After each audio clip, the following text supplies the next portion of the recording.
Hey, welcome back to All the Marios. I'm the conqueror of the Cosmic Cube, Doc Phoenix. And you can call me Compy Nick, because that's my name. And today we are starting a Game & Watch Gallery 4. And before we talk about that, let's take a moment to just appreciate what the fuck is going on this title screen. Mario fell. It's Mario's show, as you can see on the carpet there. Mario came out balancing on a ball, and everybody is here watching. Bowser is here. Junior is here. Donkey Kong Jr. Oh, yeah, he is. There's a Bob-omb. There's just an egg. There's a freshly hatched Yoshi there. There's a bird. Dangerous. There's another bird. Picker. There's a Goonie. Yeah. There's Wario's confused. all sorts of things happening. So this is Game & Watch Gallery 4. Like the previous Game & Watch Gallery games, it has an autosave feature. When you're paused, if you turn the game off, you'll get autosaved in the middle. So, Game & Watch. We've done Game & Watch Gallery games before. It's a series of Game & Watch games. In this, when you hover over one of the games for a little bit, on the menu, you get a little animation. Oh. So, yeah, that's for Fire is going to be our first game. This game does have some repeats from earlier Game & Watch galleries. Like Fire. Like Fire, because this is the Game Boy Advance one, and they pulled some of the ones from the Game Boy and Game Boy dear. Color. Oh boy. Bombs all over the place. Bombs raining down forever. Bombs away. So, for anyone who does not know, who hasn't seen the previous Game & Watch Gallery games, the way that they work is you have a series of Game & Watch games, you get a classic version and a modern version, classic being the original release, modern being a new version of the same game concept, done with like modern graphics and the Mario characters and such. For each game, you have easy and hard modes. For the original Game & Watch games, that would be Game A and Game B.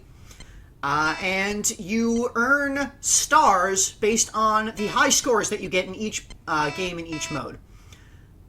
So this first game, Fire, it's a very simple concept, very simple game. You have people jumping out of this infinitely burning building. You control the little firemen with the thing catching people at the bottom there. You move left and right, and that's it. And you just need to be in the right spot to catch the person as they reach the thing so they don't fall onto the ground.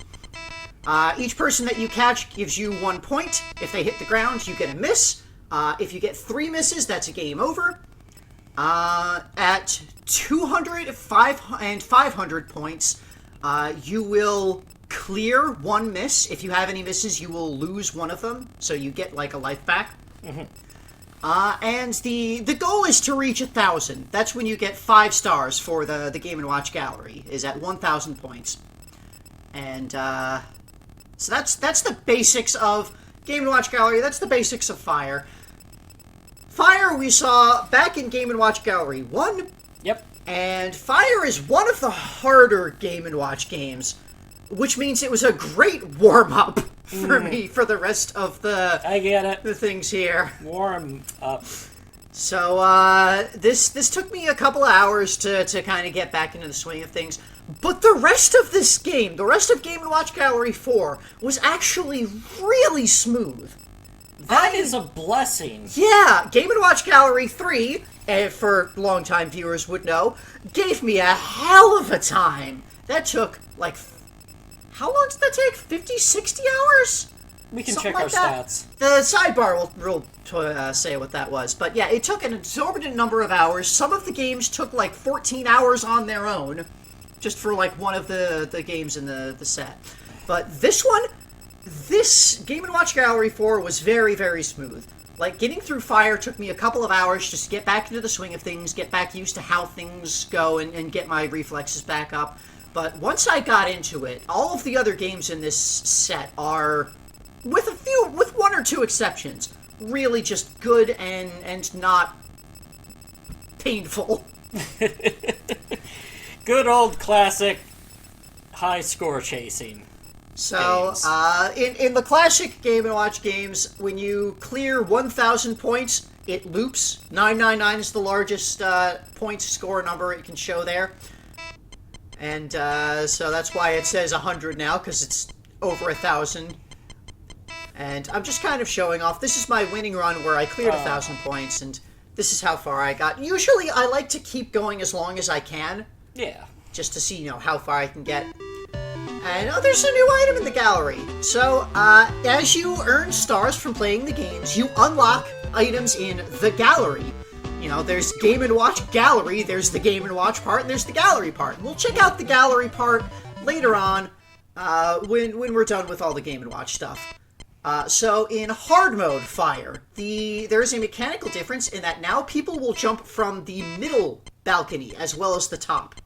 So you see sometimes people show up from the middle there, which makes it more difficult because they are lower down. You have to react more quickly to rush over there to catch them. 2 different timings. So, yeah, again, Fire is, it's very hard, but it's also one of the best Game & Watch games, in my opinion, because it is very frantic, it's very reflex-heavy, it gives you plenty of, you can look at the screen and have very clear information about what is happening, where do you need to be at a given moment.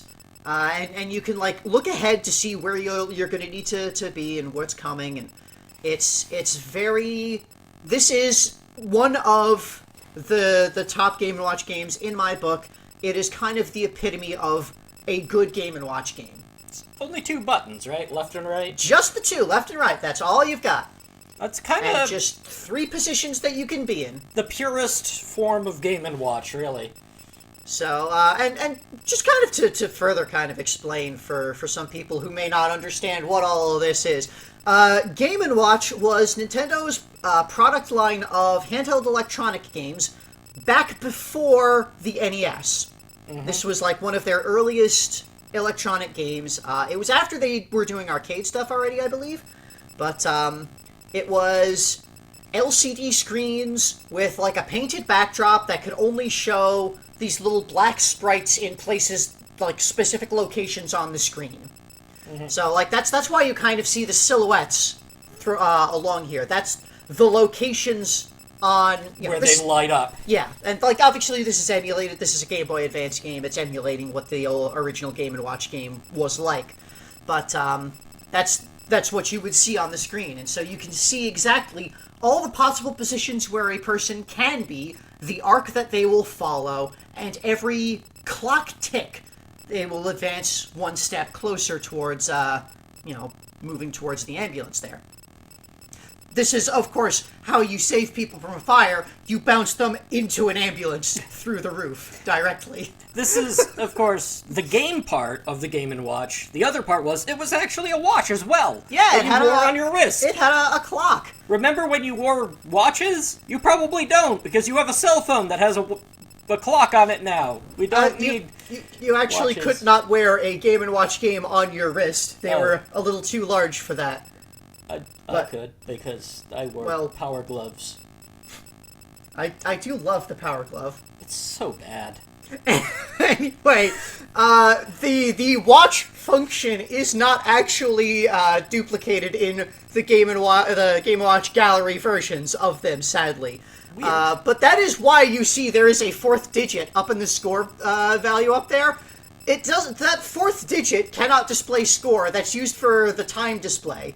So in this emulated remake of it, that 4th digit has no value. It's just it doesn't light up ever. But that's where the time display would be. Yeah, the 2-digit hour and 2-digit minute time display.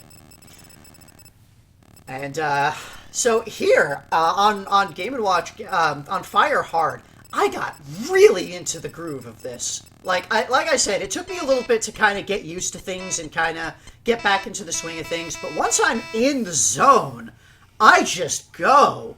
I looped to 2,000 on this one. Nice. So that felt good.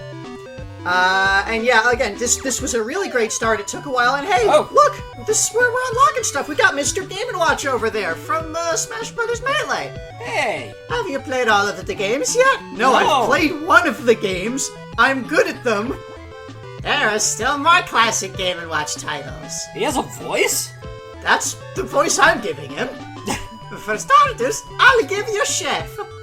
Oh.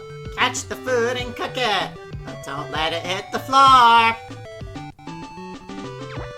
But do you think Peach is a better chef than I am? I mean, we've seen clearly she is not. She does not know how to cook. Okay. So, we are not going to bother looking at the things that we've unlocked yet. We're going down the list. We've got these 5 games that six. There are 6 games that we start with unlocked. What? So there's boxing. And there's many Waluigi. Many Waluigi. Ooh. Waluigi is the plural of Waluigi, you see. That's bowling. That is not boxing. That is not boxing at all, but that Big Boo is very happy about it, so, and it's Waluigi, so, can you really, fault him? Yes? Well, that's only because you care about the rules of boxing, probably. Anyway, boxing! The rules of boxing. There are high and low punches. To block an opponent's punch, you move your hands high or low, or just avoid it altogether.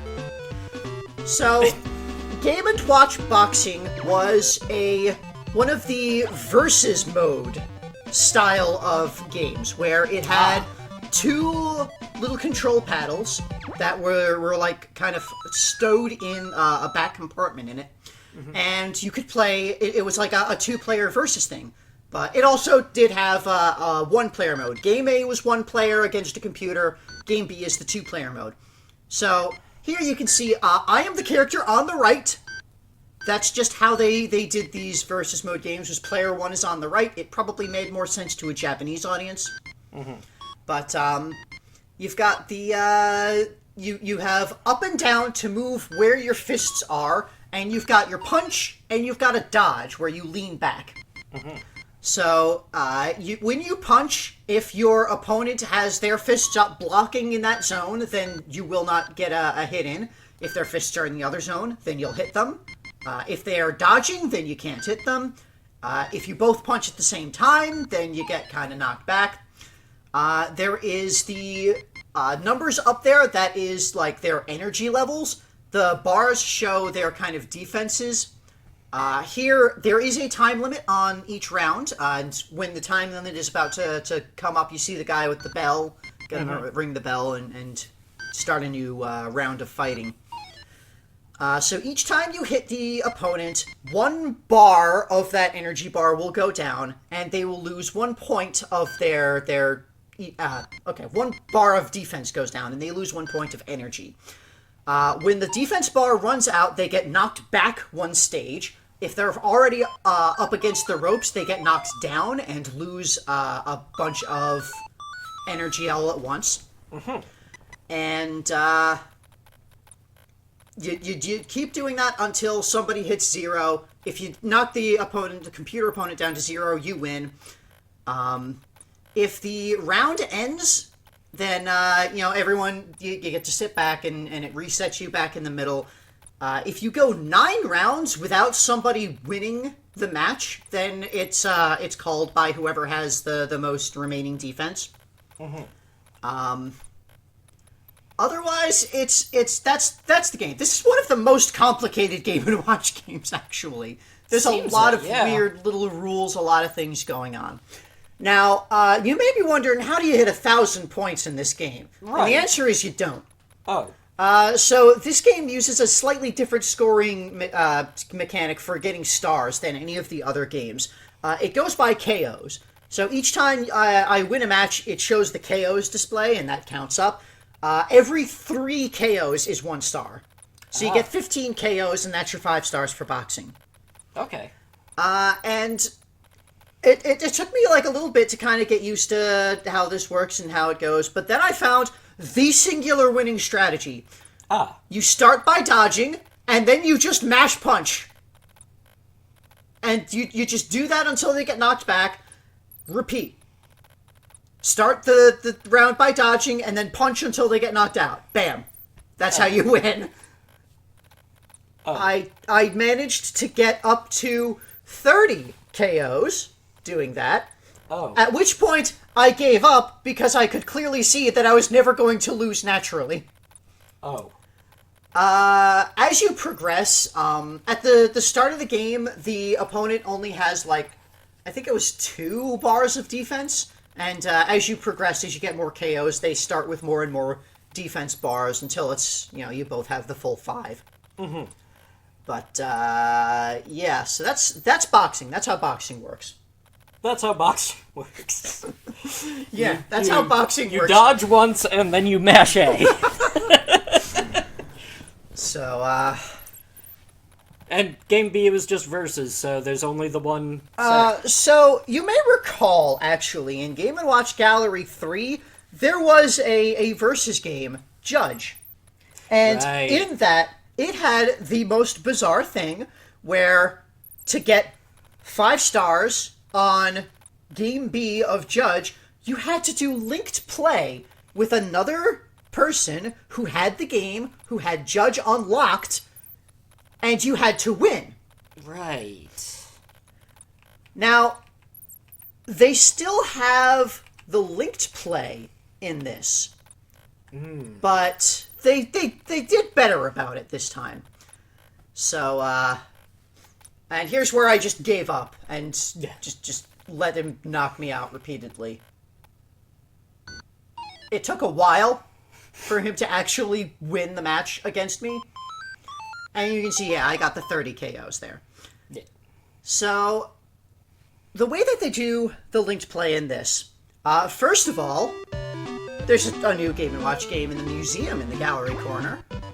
We'll look at that when I get to the gallery. So, first of all, you only need one cartridge, because that's something the Game Boy Advance could do, is single cartridge link play. Right.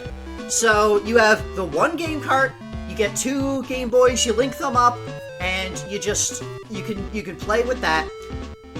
You can set a little handicap, earn 1 star for each match. Period. Does not matter who wins, you just play 5 times.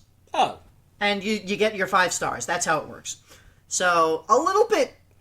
It's like, for me, for my purposes, playing this alone because I have no friends is a little bit tedious.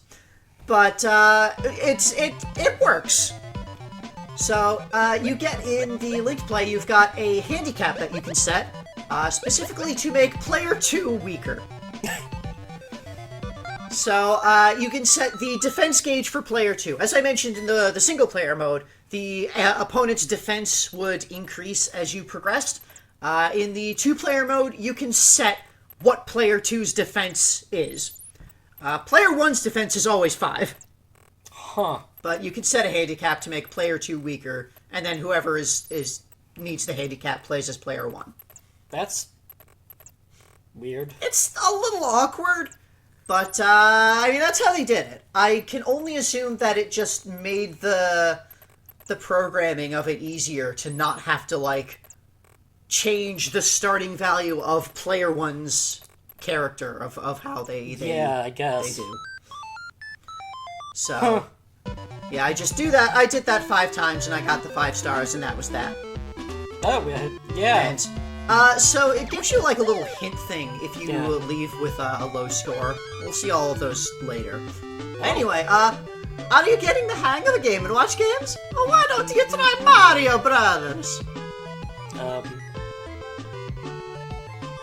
Move your characters up and down the ladders, but make sure that none of the packages fall off. They're finishing each other's sentences. Please don't. Also, I just wanted to show off, this is what you get when, if the link gets disrupted, if you pull out the cable in the middle of a match. I'm only going to show this the one time. There's a couple of other, connected, versus mode games in this, but, this is the only time I'm actually just going to show the disconnect, because it's the same for all of them. Yeah. Alright. That's it for boxing. Rain Shower. Rain Shower is weird. I don't think we've seen this one before. We have not seen this one before. I mean, okay, all of these games, I'm pretty sure we have seen in the galleries of Game & Watch galleries before. So, like, boxing we saw in a gallery in one of the Game & Watch galleries before. Rain Shower we saw in the gallery at some point, but we have not played it before. So, we have here something. There are spike balls falling from the sky, and Toad is there on a basket online, and Waluigi and Luigi were fighting over him. Shake the rope to keep the falling water balloons from hitting the hanging characters on the head. Pay close attention to where everyone's hanging. I have So no that's words. that is the modern version of the game, and we'll see that later. We're going through all the classic games first. In the classic version of the game, it's raining, and your laundry is hung out to dry. You need to maneuver your laundry to dodge it through the rain. This is how you use laundry, right? You dodge it through the rain. You get 1 point each time a raindrop would pass through a point where a shirt could be. Or and isn't. Every time you hit a 100-point interval, it will stop raining, and the clouds disperse, and you get the happy sun. Oh. And you get a little bit of a rest, and you get a 10-point bonus, and then it's back up, and it's a little bit faster.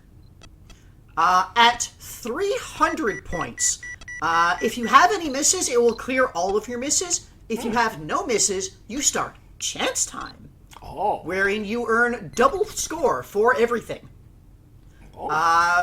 If you miss, then you will stop. Chance time will end the first time you get a miss. And this is what happens when you get a miss. Your laundry got wet. A single raindrop fell on your laundry. It is ruined forever. You gotta shake it off. This game was a bit tricky. Mostly because it was extremely slow. This has an incredibly slow build-up. Like, it takes 3 full minutes. No, how long did it take? It takes several minutes. Sidebar will say how long it took. It takes several minutes just to take 100 points. So, it took like 15 to 20 minutes to get up to 900 points. Possibly longer? I don't remember. I don't remember what the timing was for all of the different games. But it took a very long time for it to ramp up and speed up, and it's until it hits 900, it's just so slow as to be trivial. At least for me. And then once it hits 900, suddenly everything gets really frantic and out of control, because you gotta be looking all over the place and sliding things all over and watching. It's a very complicated game. Like, when I first saw this game, I panicked because I thought, this looks like Fire, but with 8 lanes instead of 3. It looks like Fire, but with water. But it's a little bit simpler than that. The raindrops do not fall anywhere near as fast as the people in Fire do. This still took me a couple of tries to get down, but and again, most of that was kind of keeping myself going through the boring, slow parts. Double score is a lifesaver on this game. Why would you have 4 lines of clothes and only put, like, 2 shirts on them? Because your shirts are very large and you need space between them. The shirt is the size of the window. How do you live in this house? There's so many questions that this angry Game & Watch... I'm not even sure they're angry, they're just weird. He's panicked because, like, he's got his laundry out. And it's like, okay, I got my laundry done, I'm leaving it to dry. Oh shit, it's raining! What do I do? How do I handle this situation? We don't have the internet, it's the 1980s, I can't look up how to deal with this, move the lines, dodge the rain! We've got to dodge the rain, that's how you handle this, right? Oh god! Clearly, this person needs to play a bullet hell game. So that's Rain Shower Game A. I wonder. And there's the new thing in the museum. We'll be seeing that message a lot. There are many things in the museum. Hard has an interesting mechanical change. It adds crows. Crows. You see, your laundry lines must be very, very shiny. Because the crows will come down and they will pull on the line. So, at random time intervals, the crows will come down and they will toggle the line. They will only go after the lines that have 2 shirts on them. But there are the two of them, one on either side, and they're a bit of a pain in the ass to deal with, because the timing on when they pull it does not line up with the timing of the rain in a convenient way. So, like, you could be milliseconds between they pull the line and the rain is about to pass through that line. So you have to be very careful, and like once you kind of get the swing of things, once you get used to it and you can see things coming, you can like set it up so that the rain would hit a shirt, but then the crow pulls it out of the way for you. But again, you need to be very careful and paying attention and very close with how like the timing on when they pull it, because if a raindrop is going to hit right when they're pulling the line, you need to be right there at that moment and make sure the shirt ends up in the right spot to avoid the rain. So, the crows added a lot of stress, a lot of stress to this game. This was one of the harder ones. Now, I also, at this point, it was still pretty slow, and I decided I need to stop. I'm falling asleep playing this game. I need to stop and just pause and use the interrupt save feature. You know, I'm through the first 300-ish. I'm about to get double score mode. Let's stop here and pick it back up when I'm fresh and full of energy. And it turns out that worked wonders, and that was my winning run, was when I took a break in the middle. So, Nice. I never really used the interrupt save feature in the previous Game & Watch Gallery games, but this time I just found it to be a godsend in a couple of cases. Specifically for games like this, where they're a very, very slow ramp-up. There are a couple of other games like that in this set, where they have a very slow opening, and it can be very exhausting just to sit through the boredom of that, and then suddenly need to pick up and like pay attention near the later end of it. So, but yeah, that's Rain Shower. It was kind of tough. It was okay. It was kind of a slow build up, but it was a pretty solid game. Pretty solid game to watch. All right. Mario's Cement Factory. Now, we have seen this one before, not in a Game & Watch Gallery, but we played the actual Game & Watch game way, way back when it first came out. It was one of the first Mario games. Yeah, we barely touched it, because I wasn't really doing like a score challenge on the Game & Watch games back then. That ghost just murdered that Yoshi. It's just kind of buried him in cookie dough. Oh, is it cookie dough or cement? It's cookie dough in the modern version. It's cement in the original version. So, your tanks only hold 3 blocks of filling. If you try to fill it a 4th time, it'll spill over. That's what it's saying for the rules here. Mario Cement Factory, you've got left and right and open. Those are your controls. So here you've got, in the center, you've got these elevators. On the left, they always go down. On the right, they always go up. You've got up on the top, there's those little carts of cement that move along, and they dump cement into these upper cases, and you pull the lever to drop a segment of cement down into a lower case, and then you pull the lever down there to drop it into the truck. Each time you drop cement from the top level, you get 1 point. Each time you drop it from the lower level, it's 2 points. If you ever step out where there's not an elevator, you will fall and get a miss. This is another game that has chance time at 300 points. Oh, you got If you ride the elevator for too long, then you'll get crushed up at the top. And here, if as it mentioned in the opening rules, if you try to overfill one of those blocks, then you'll get a miss there. You know, whenever we talk about Mario as a person who... whistleblower? Yeah, so this was around when Mario first started getting a reputation as an OSHA whistleblower. Yeah. As you may recall, after he lost his first job due to heroics while flaunting safety regulations. Then he had a near-death experience with the gorilla, and he worked with his brother in a bottling factory. We'll actually see that one later. That was Mario Brothers, the one we had unlocked just before. But he got fired from that job because the bosses cranked up the speed on things too much, and it became unsafe, and when Mario complained, they did it more until they screwed up enough that they could justify being fired. And then over here, kind of the same thing happens, where it's an extremely unsafe environment, and they're dropping cement everywhere. There's like no guardrails. There's no protection for anybody. He complains about the safety. He threatens to tell OSHA about safety violations, and the bosses just kind of bully him, harass him until he gets fired. Mm-hmm. It's tragic, really. So that's the story behind this. The actual gameplay, I have things to say about this game. Yeah. Because this is the single most boring game I have ever experienced. It takes 10 minutes to reach 100 points.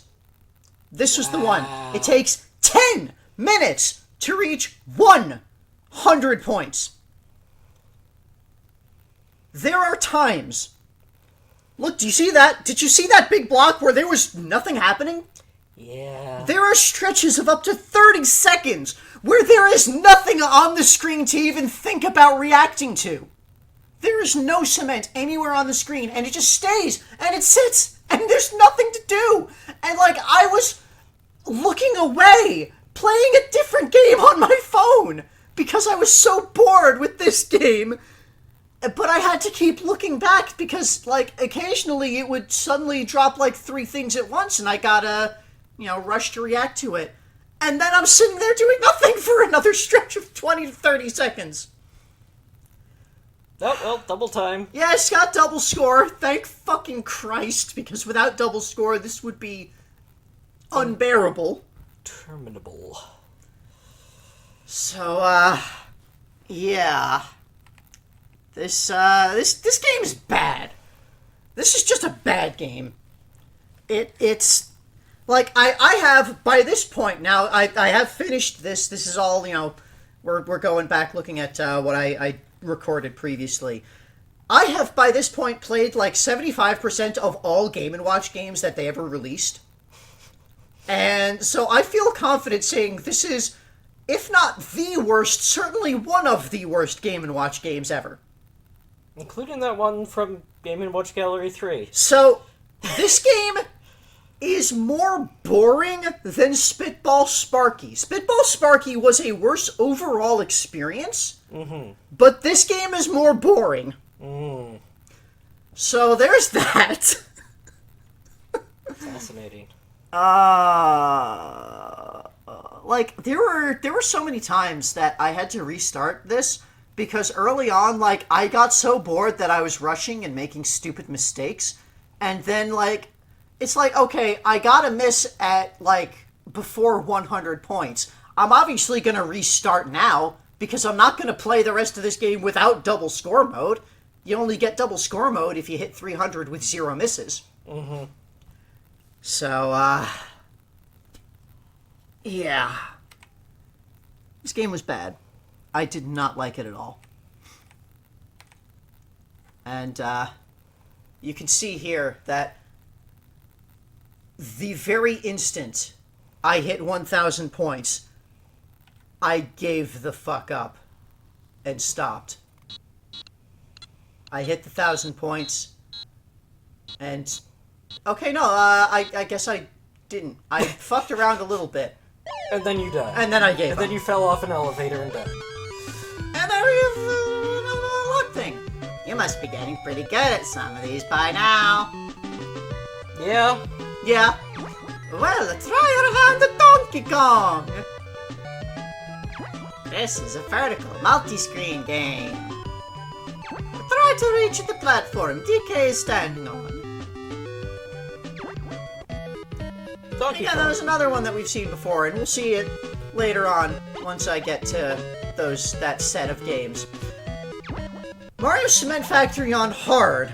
Right. The elevators are a bit faster. They spend less time in one spot.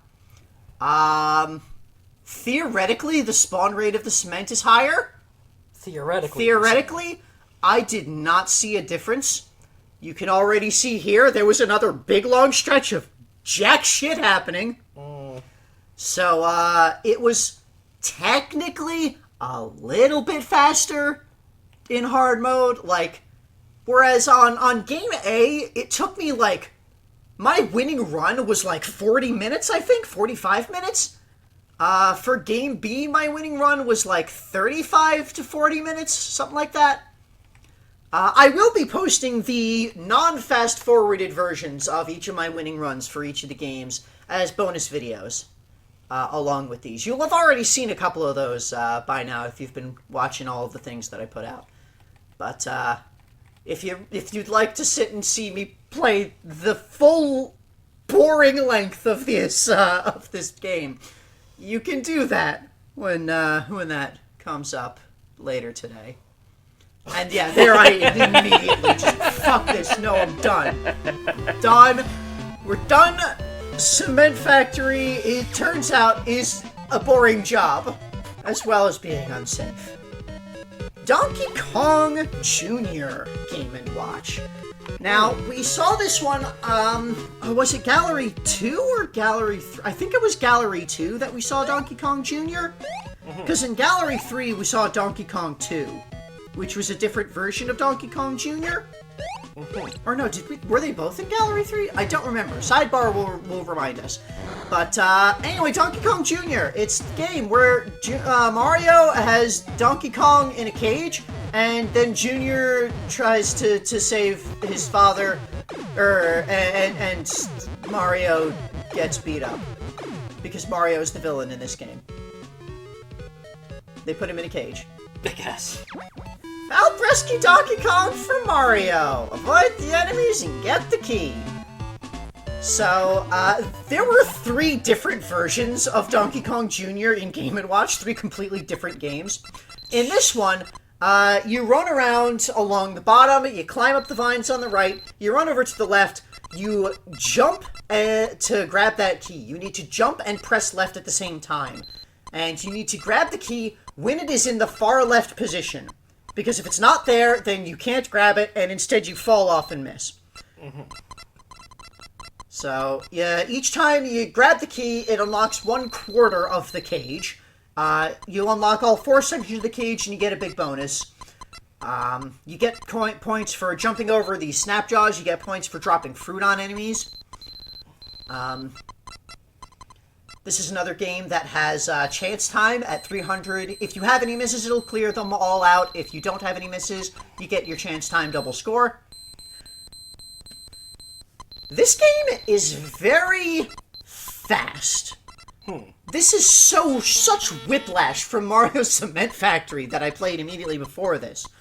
That was interminably slow, and this is ridiculously fast.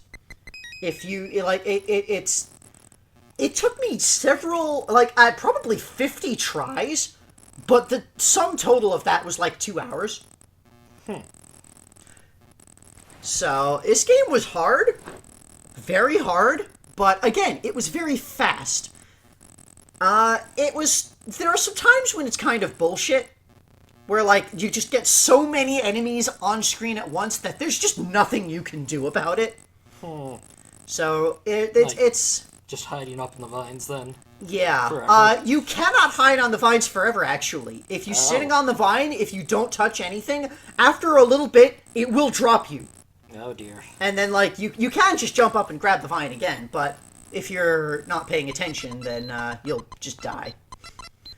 And eventually, like, I was just, okay, the best way for me to get scores now to just jump Snapjaws forever. Just jump the Snapjaws. Don't try to grab the key, because then I'll go back to the bottom, and then I'll have to deal with the birds as well. There's no birds on the upper row. You just jump Snapjaws on the upper row, and you're safe. It's a very slow way to get score, but it's a reliable way. It's a safe way. Just like, look at all that going on down there. Yeah. So, yeah, Donkey Kong Jr., tough game, a little bit bullshit sometimes, but overall, pretty good, not bad. Hard mode does not have any mechanical differences, it just has an increased starting spawn rate.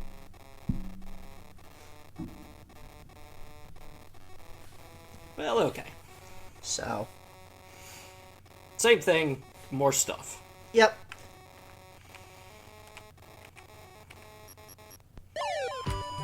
What do we got?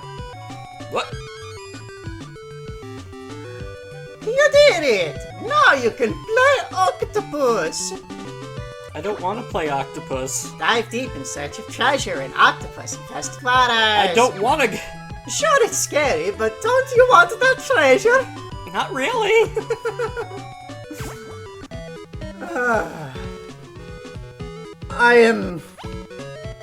I'm very sorry.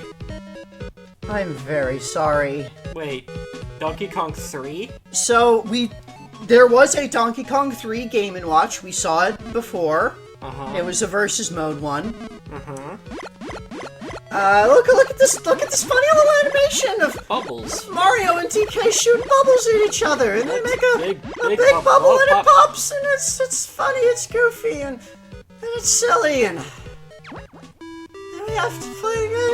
You match bubbles against Donkey Kong to keep the boo and the fireball at bay. That's the modern version of the game. That sounds like fun, kinda. So what's the classic? Wait. Sprayers. I'm so Classic. sorry. Donkey Kong 3! The exterminator is back. Stanley! For anyone who is new to the series, this is Stanley the Exterminator. He is a desperately unpleasant character who solves all of his problems by shooting poison at them. Here, this is a interpretation of the story of Donkey Kong 3, wherein Donkey Kong, the original Donkey Kong, invades Stanley's garden along with an army of insects, and Stanley freaks the fuck out and sprays poison at all of them, super poisons that he invented. And afterwards, he went insane and chased Donkey Kong into space. So this game, this specific game, you've got your poison sprayers and you're trying to push the bees onto the other side of the screen. So you've got, up at the top there, those 3 bars. That is the ammo that your poison sprayer can hold. And I would just like to point out, Stanley is a maniac who has poison dripping from pipes in his garden. Just out in the open. He's some kind of... He stores his poisons in leaky pipes that just run forever. He's some kind of mad villain. Like, even friggin' Batman villains have regular friggin' pipes that don't leak. So, each time, so you go, you've got the 3 levels, you push the button to spray, and you move back to sit under the poison drops to reload your sprayer. When your spray hits one of the bees, it pushes them 1 space towards your opponent. You get 1 point each time you push a bee. You get 10 points each time a bee reaches the other side and stings your opponent. Mm-hmm. For the 1-player mode, you're trying to reach 1,000, as the usual in the gallery. That's the entire game. And, like... Seems like the winning strategy is to stay put. So, not exactly. The winning strategy is, first of all, make sure that you always catch every drop that drops. Mm-hmm. Like, always go back to grab and be spraying. Your opponent gets a faster drip than you do. Mm-hmm. And it speeds up over time as your score goes up.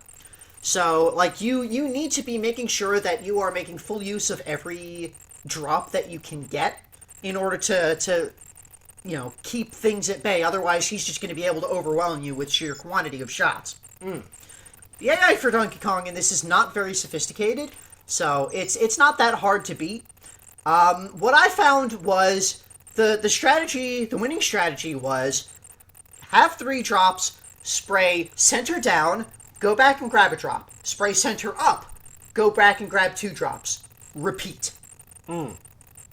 Or no, like just and it was something along those lines, where you just like you spray up, like down, and down, up, and spray. just keep spraying various areas and make sure that you're always grabbing every drop, but just like keep the spray in all the different zones. Like, if you watch closely, you can kind of see where the bees are gonna, like, where they can end up going, because like they'll move up and down, and so if you watch what row they're currently in, you can plan for what row they might be in by the time your spray reaches them. But for the most part, I just covered the area and blanket the area with poison, as Stanley would do. I really thought we were done with Stanley. I really thought he was gone from the series, but no, he's in a 5th. This is the 5th game that we have seen Stanley in. I genuinely think he is gone at this point. And, you know, once I hit 1,000, I was done. I gave up and I stopped. I didn't want to play Stanley any longer than I had to. Mm-hmm. So this is a versus game. Did we need to link cable this? This needed to do the link cable, yeah. It was the same way as boxing, where you get 1 star for each match you play. Mm-hmm. So I did that, and I just ran through. In this version, you get to set the handicap, which affects how fast the player to drop drips, the poison drop. So you know how fast of a reload they can get. So, you see here, it's similar to boxing. You can only affect player 2. Player 1 will always have the same speed of drop, but player 2's rate you can adjust, because player 2's rate is the one that changes during the actual first one-player game. Right. And it's the same kind of deal. It's just you play. In the versus mode of this, they have an extra thing of scores that tick down up at the top there. Mm-hmm. You can see you each start at 50 points, and you get back a point each time you hit a B. If your score ever hits 0, you will get a miss. So this is just kind of a mechanic of, like, if things are just going back and forth and staying, nobody's actually hitting the other, then eventually the person who is losing more will run out their score faster, and they will get the miss. 3 misses and the game's over, and whoever got the 3 misses lost, and the other player wins. And also, there's new things. What did we get? Tell us, Game & Watch, Mario. No, that's... No? We're not seeing the gallery yet. We didn't unlock a new game. Just a new thing in the museum. A new thing to look at. Oh. Well... Okay! We're done with Stanley. Goodbye forever, Stanley. Hopefully, please. Starting on the unlockable games. Yeah. Chef. Oh. So, we saw Chef before. Yeah. This was in Gallery 2, I believe. That's when we were feeding Yoshis. Yeah, the modern version of this involves a Yoshi demanding meat. Which, we'll discuss that when we get... The modern versions add so much weird shit to the Mario This canon. is so many eggs. Why That do you is have way so too many eggs. That is Peach is so... burying Mario in eggs. I don't know why. You just got egged. And then Yoshi's going to eat all of them. And somehow not eat Mario. And then carry him off for medical attention, I guess. Cholesterol poisoning. Okay. Catch the food in the frying pan without fail. Never a dull moment in the life of a short-order cook. So, this game is kind of like Fire, in that you've got, you just need to catch the food. You need to be in the spot where the food is so you can flip it up. Cat. There is that cat. It can it's got a little fork that it can use to stab that sausage and stop that in place for a bit. If the food hits the floor, the rat gets it, and that's bad. You don't want to feed the rats in your kitchen, I guess. The height that the food will go each time it bounces is random. So sometimes, it'll go all the way up. Other times, it'll go like 1 step up and then come right back down, and you gotta rush right back to it. This game the framing of this game is bizarre, because you never cook the food. No. You're just juggling the food with your frying pan. Yeah. Cook. This is... Like, I recall when we saw this the first time in the previous gallery, we were trying to figure out what the hell was going on. It's like, this guy doesn't know how cooking works. No. He's like, okay, you have food, You put it in the pan and you flip it. That's what a cook does, right? Okay, I gotta flip this food. Well, I got 3 orders. 3 people need to place an order. So I gotta do 3 food at once, right? Okay, it's not cooking. I just keep going. I gotta keep it in the air. That's how it'll cook, right? Right? Oh God. Yeah. So, that's Chef. Do not trust Chef Game & Watch. And you may notice that there's a 4th spot over on the far right where there's nothing happening. That's, Game A has only in the 3 spots. Game B has in all 4 spots. There's food. It adds the chicken leg. This here, you've got a sausage, you've got a bacon, and you got a fish. Those are your foods. Probably not good to mix fish with the bacon. Yeah, you probably don't want to be cooking all of these different meals with the same pan. Definitely don't want to cook the chicken with the rest of the things, because you don't want salmonella to creep. So I guess it's a good thing that he's not actually cooking any of this? It's probably worse that he's cooking all of them. I mean, just like, if he was... food all over the place. But, like, eventually, when one of these things does get cooked by an actual competent chef, then they would be able to cook it properly. This one was stressful. I did not want to continue after after too much. Oh. Mario's vacant stare. This is the last question mark panel. How do you pronounce that? The last panel. Now you can play Fire Attack. Jesus. This game sounds similar to Fire, but it's not. Okay. It's completely different. I believe you. Try to take on enemies coming from all 4 directions. We'll look at that later. We still got Chef. It's not fire! It's not fire, it's Fire Attack. So yeah, like I said, on hard, it just adds the 4th slot, which in some ways actually makes it easier, because it, like, only 1 piece of food will advance each, like, clock tick. So it kind of slows it down the entirety of the game by adding a 4th thing. It is more to watch, it's more to pay attention to, it's a farther distance to dash between areas. I actually, while playing this, I wound up needing to adjust my grip on my Game Boy, because I cannot mash as quickly with my left thumb as I can with my right. So I was finding that when I needed to dash from the chicken leg all the way left to the sausage, I was not able to go as fast, and I was missing sometimes with that, until I adjusted to just be using my right thumb for everything.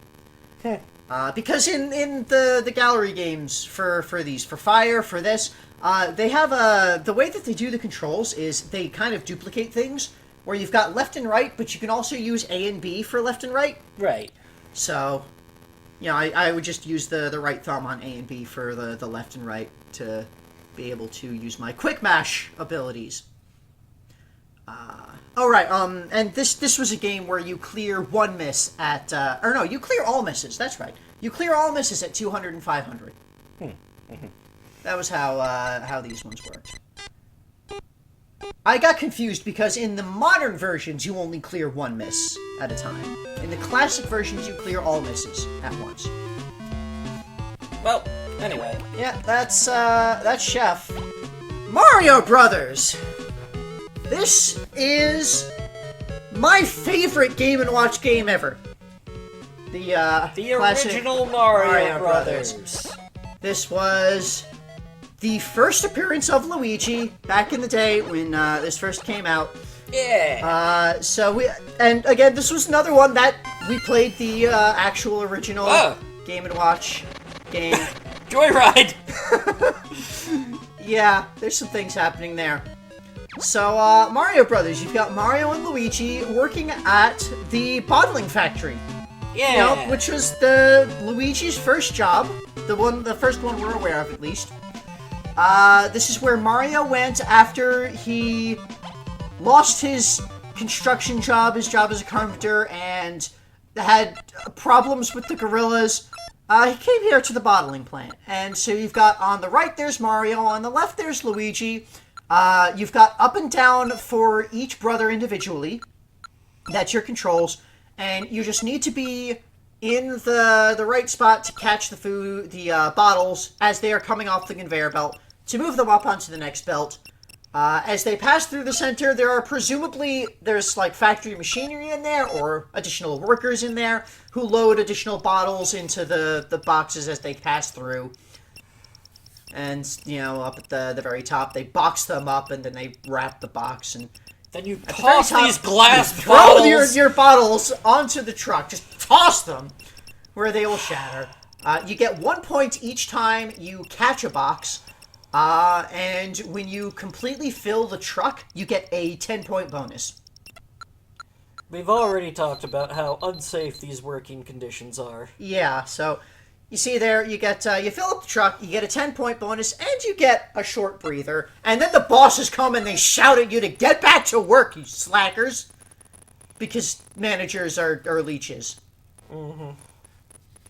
So, this was another one that had chance time at 300 points. You get your, either all misses cleared or double points if you had no misses.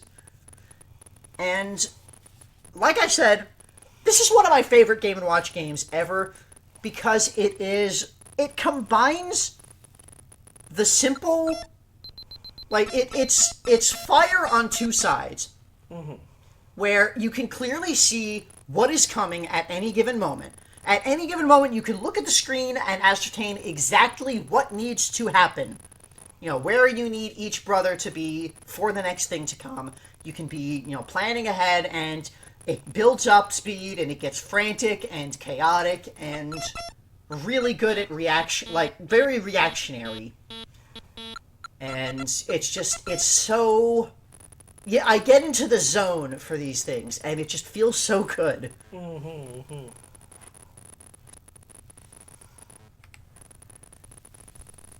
And, like, they're tricky. They're difficult. You can see here, I lost my chance time around, like, 700-800 points. And I almost did not make the 1,000. You can see I got pretty close there to missing before I hit the 1,000, but... Yeah, it would be much easier if they wouldn't... Oh, no! And yeah, each time the box drops, then the manager shouts at you. And, Luigi you break three... You, between the two of you, if you break 3 boxes, you both get fired. You're done. So this is another one where there are no mechanical differences on hard. It's just faster. It's faster. You start with a higher spawn rate for the bottles coming from the machine on the bottom there. But, yeah. So this was one of Mario's first jobs. This was Luigi's first job. His very first appearance ever. And, it's pretty good. It's really good. And, like, this... I've said previously in earlier Game & Watch Gallery games that I have this idea of the Game & Watch games as being a treatise on workplace safety and the importance of workplace safety. And just, like, looking at all of these, fire. Okay, that's like a little, kind of an edge case. Because there is safety involved there, but it's a fire safety. Yeah. It's like safety in general. Like, if they had a better fire escape system for that building, you wouldn't have to be launching people into an ambulance. Yeah.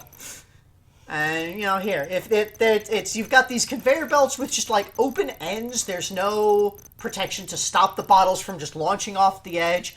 There's nothing to stop broken glass from flying everywhere. You people gotta be running up and down these ladders, hurrying up and down ladders where there's also no guardrails or anything, or protections, and it's bad. I guess it doesn't really apply to something like Rain Shower, because I guess the lesson there is don't panic with rain, just bring the clothes in and let them drip dry out under a ledge or something where there's not going to be rain. Don't panic and do unsafe things. Well, I'm not sure. Chef is just weird. Chef is about food safety. Chef is potentially about hazing. Because when Chef starts, you've got, like, all of the spots are filled with a chef who throws the food up, and then you've just got the one chef who's juggling it all. So I think it's a bunch of chefs, like, hazing a new guy at the job. I think it's about food safety. Don't do this. Anyway, we got another thing. Take a look out at the museum. That's not a museum. Yes, we're done unlocking new games. Ah, the Game & Watches are out, and now you can play Manhole instead of just looking at it. I don't want to play Manhole. Enter from the museum screen and play away. Manhole was not a good time, if I remember correctly. So, here's the thing.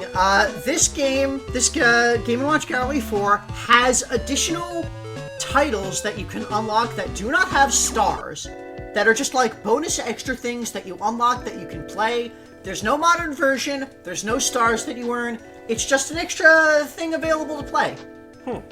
So, I think that's kind of nice. It's neat. You know, it's something, it's a bonus. So, the first of them is Manhole, which we saw in Game & Watch Gallery 1. We'll check out all of those at the end when we're doing all of the gallery stuff in this museum void back there. Whoa. We'll check that out later. Okay. But for now, we got other things to go back to. Indeed. Donkey Kong. DK. Game & Watch Donkey Kong is not very good. GMW. This one was in Game & Watch Gallery 2. This one, I do recall, was in 2. The junior ones, Donkey Kong Jr. was in 3, Donkey Kong was in 2. And it's just... So, one of my favorite things about Game & Watch Gallery games, and what makes a good Game & Watch game for me, is quick reactions and instant response. This game does not have that. This game has artificially limited movement speed. So it's Donkey Kong. You are ascending the girders up to get to Donkey Kong, and he's throwing barrels at you, and you gotta dodge the barrels. You can jump over the barrels. You cannot jump in any spot where it has the little, like, blocking girder. This was a dual-screen vertical game, which does not display very well on a Game Boy Advance screen. So they have this mechanic where it has one of the two screens is zoomed in at any time. You can push a button to switch which of the two screens it's zoomed in on. Oh, that doesn't go good, I don't think. It does not work well. I feel like it was a little bit better on the Game Boy Advance than it was on the Game Boy Color or the Game Boy Original for Gallery 2, but it's still not great. Eventually, I settled into only having the lower screen zoomed in, because it's easy enough to see what's going on the upper screen without zooming in on it, and the constant switching with it, like, it has, like, a little pause when it switches, and it just kind of is bad. You'll notice in the middle row there, they've got these beams being carried across now. You cannot jump when there's... Well, okay. You can jump when there's one there. If you do, then you hit it and you get a miss. Or rather, you lose a life. You don't have misses in this game. You have lives. And this is one where it's kind of weird. At 300 points, you earn an extra life, and you will get chance time if you did not have any lives lost previously.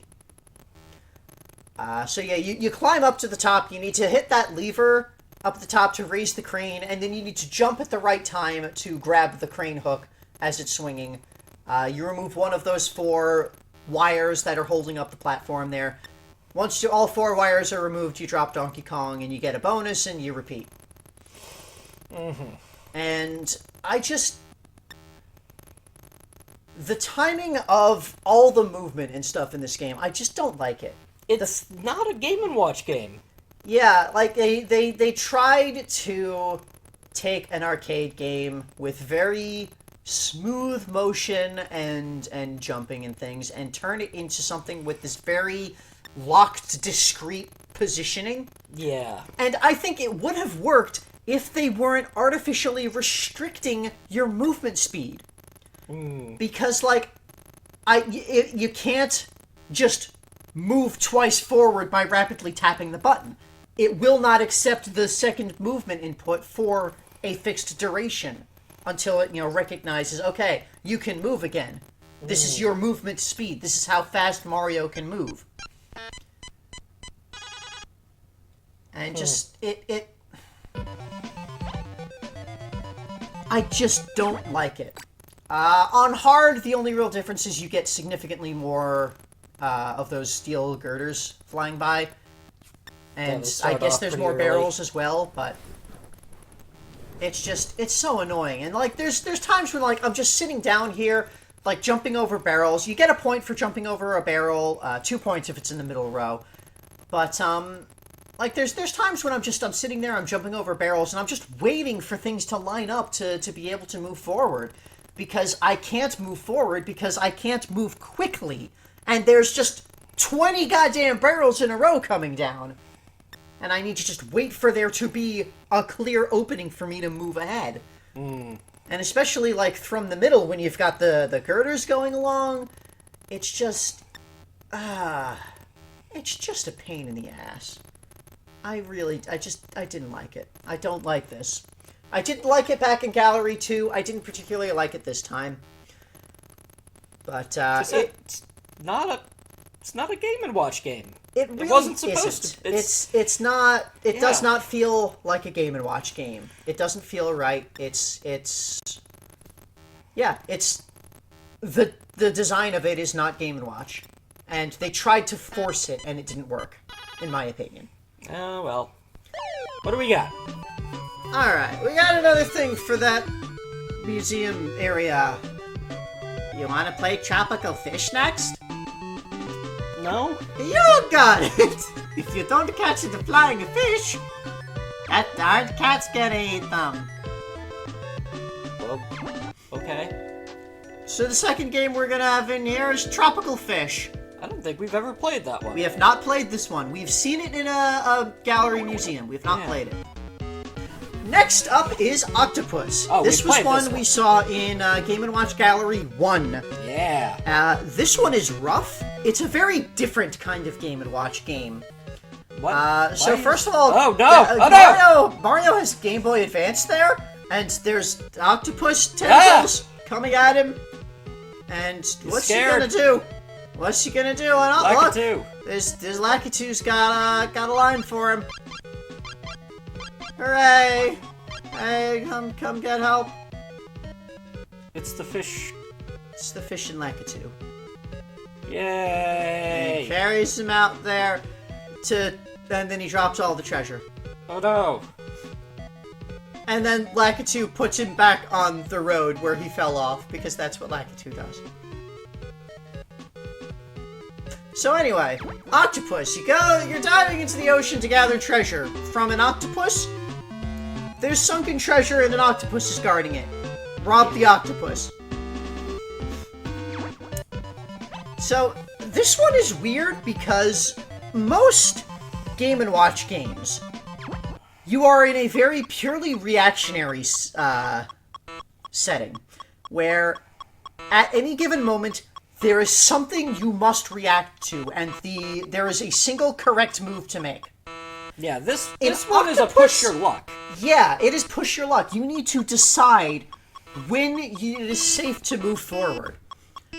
So you get 1 point each time you pick up treasure from the chest. You get 3 points for returning to the boat. If you stand in the boat too long, it'll kick you out. Oh dear. You restore all of your spare divers at 200 and 500 points. Mm-hmm. But yeah, the octopus arms extend out and retract, and you need to judge when is the appropriate time to dash forward and grab versus when you need to back off. And the arm up at the top has the 2 different spots where it can go to. which means that there's always one spot that is going to be safe. It is entirely possible for all 4 of the other spots to be dead spots, but there's always the one place where it'll be safe to be. And so, yeah, the main thing to pay attention to is make sure that, like, I would generally stay at the spot of the 3rd tentacle away from the chest, like the very middle spot of everything, and dash forward after the, let's see, how was I doing this right? I would wait until that middle tentacle fully retracts, and then, like, dash forward and grab, so that I know I had, like, the most time available for that middle tentacle. So that I could always, like, come right back there and know that I'm reasonably safe for long enough to see where the top tentacle is going, so that I can see where I need to duck for there. So getting... This took a little bit to just get used to again, because you gotta... it's a completely different mindset to be in of, you know... When I first started playing this after doing all of those previous Game & Watch games that I've been playing for this, my immediate instinct is go as fast as possible, which obviously is not how you win this game. No. So it took a couple of retries to kind of get back into the flow of how Octopus works, of being careful and cautious and planning. Yeah. But, yeah, Octopus... I'm not terribly fond of, but I don't dislike it. It's an important one. Yeah, because they're trying something new.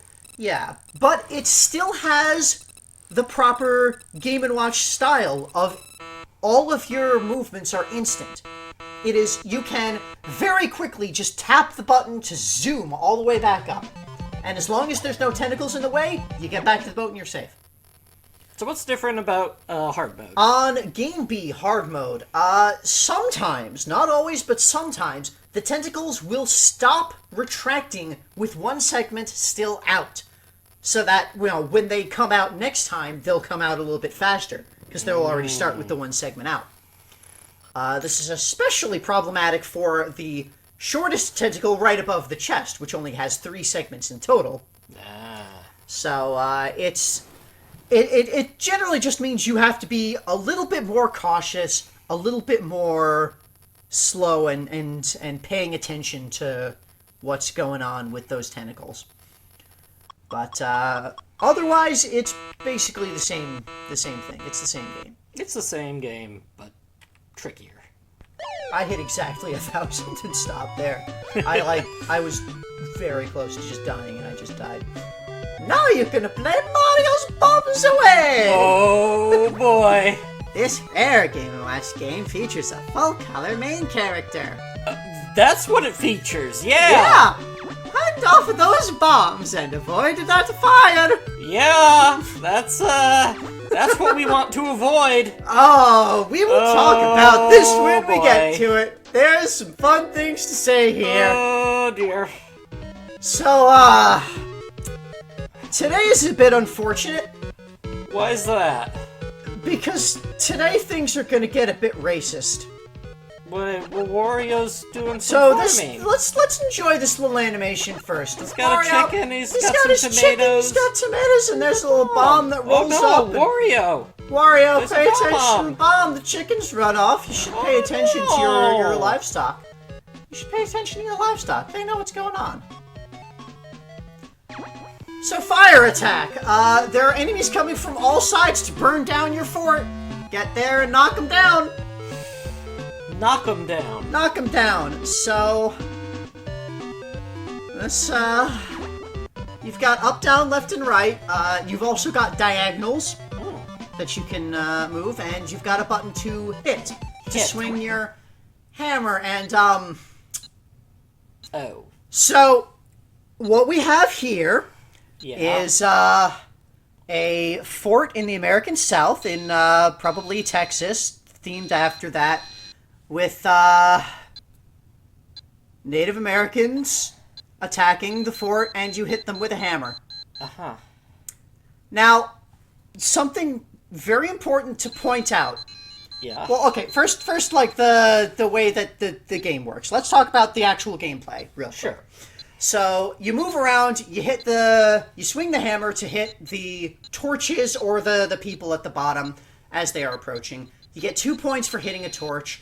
At 200 and 500 points, you will clear all misses, and if you have no misses, it activates a different version of chance time, where for 30 to 50 seconds, you will get 5 points per hit instead of 2 points per hit, or until you get a miss. So it's a temporary chance time that's 2.5x score rather than double score. It's a little it's a different weird thing. Random. So that's the basic gameplay. Okay. So something important to point out about this: the original version of this game was actually more racist. Oh, was it? So sidebar will show the original version. The enemies were more clearly Native American caricatures. They had stereotypical Native American headdresses. They removed that for the Game & Watch Gallery version of the game, which I can respect. They at least took that minimal step to reduce the racism inherent here. They did not remove the faux Confederate battle flag on the fort. Nope. Which is a problem. Interesting And that they left that one in. It is really unfortunate that this game has such a racist framing, because the gameplay is really good. It's a really fun game to play. It feels really good. It's very responsive. It's frantic. It has the, you can see everything coming in time to react to it, while still having, you gotta be quick about it. The unique chance time, where it's like a temporary, very high bonus, I found really interesting. But it's just weighed down by the fact that it's built around it's framed around a racist concept. When they could have taken this exact same gameplay and not made it about cowboys and Indians. Yeah. They could have made it about, I don't know. And history. we will actually see the modern version of this game is not racist. Yeah. It does not use this historical framing. It uses Mario characters. So, like, they could have done better. It was the 80s, yeah, but they still could have done better. The 80s was a bad time. Like, especially, things. there's kind of another weird aspect to it, of the fact that it's a Japanese company doing It's kind of weird, yeah. Where, like, this is a very American thing, and part of it is the fault of just American culture exporting their racism. That's true. That is a big part of it. So, like, there's a little bit of forgiveness that I can give Nintendo for just using what America was exporting there and not picking up on the racism that was in that. But that it does not change the fact that it is racist, which is very unfortunate. And the only thing I can say is at least it was all burned down. So, now you can play Parachute. Oh, I remember that one. Yeah. Save the parachutist from falling in the shark-infested water. Jesus! That's it! That's it! Save them from sharks. Game & Watch games are some fucked up shit.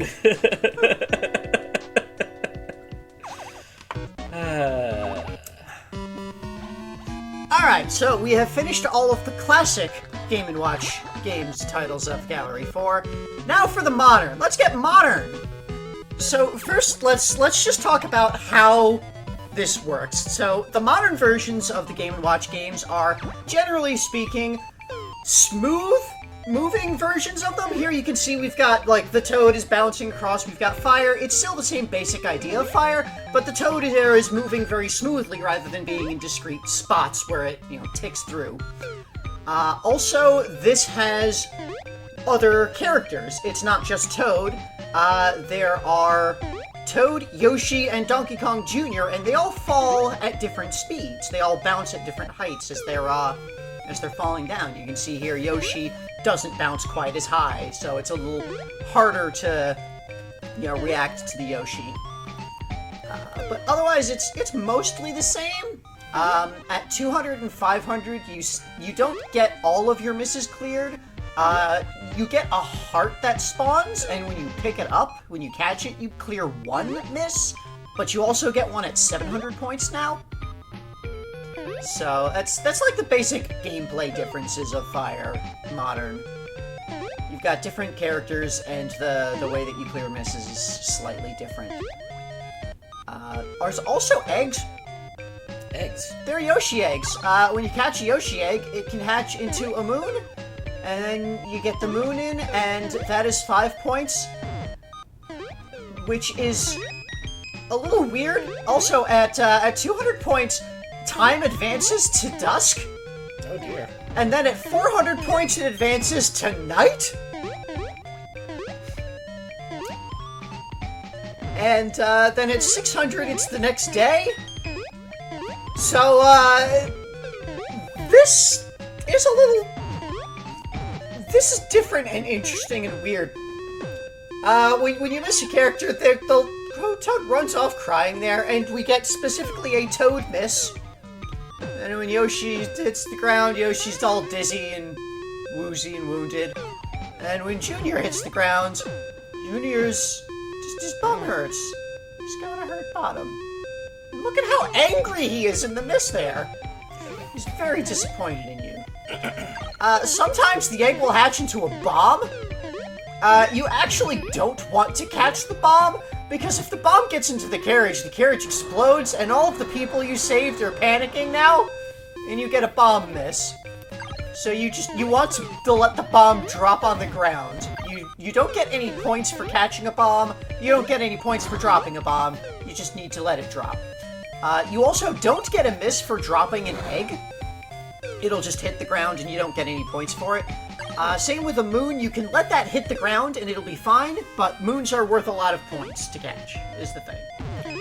And here, as I was mentioning, at 200 points, Peach comes and kisses a heart out to you, and if you catch the heart, you clear one miss. If you don't catch the heart, then you've lost your opportunity to clear the miss. It just falls and goes away. And something I want to point out in this one, you see that in the background? Mm-hmm. There's a paratrooper flying by in the background. During dusk, you get a Goonie that flies by in the background. Kind of flying by there. Mm-hmm. And at night, you get shooting stars. So that's all of the interesting things, gameplay-wise and view-wise. Now for what the hell is actually going on story-wise. So, the last time we saw this game... Game & Watch Gallery 1. Yes. We surmised that what was going on is that there was clearly some kind of diplomatic summit happening. Yeah, they called a diplomatic summit to make the Kongs answer for their wartime atrocities. Right. And during this summit, some sort of fire broke out.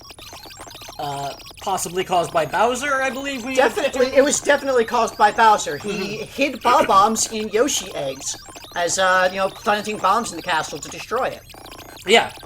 And, we determined that, Junior, being extremely brave, continued to rush back into the castle to save delegates, and that's why he kept coming back out.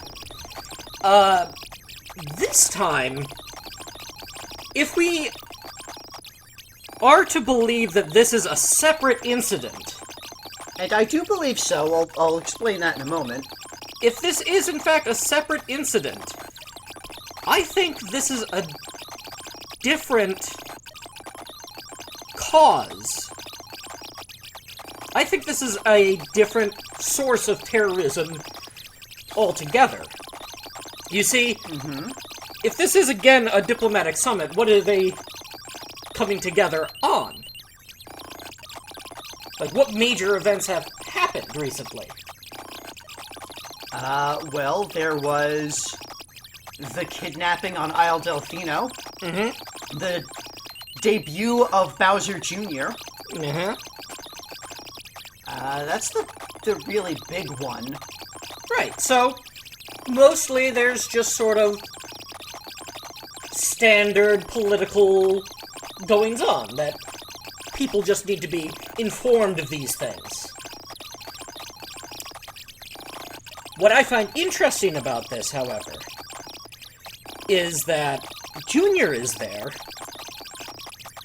after, at this point, the Kong Isles have fully militarized, and after Donkey Kong, the leader of the Kong Isles, has been gravely insulted by a Mario Party, receiving terrible, terrible birthday gifts. Oh, man. Yeah! Even Bowser insulted him so hard, just giving him a questionable object. I think in this case... By the way, hard mode, nothing new, it's just faster, there's more higher spawn rate. I think in this case, Junior is not an innocent civilian rushing back in to save things. I think he's keeping the fire going.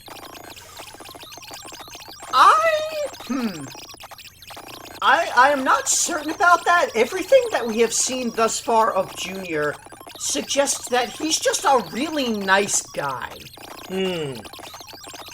But then again, yeah, it could be that,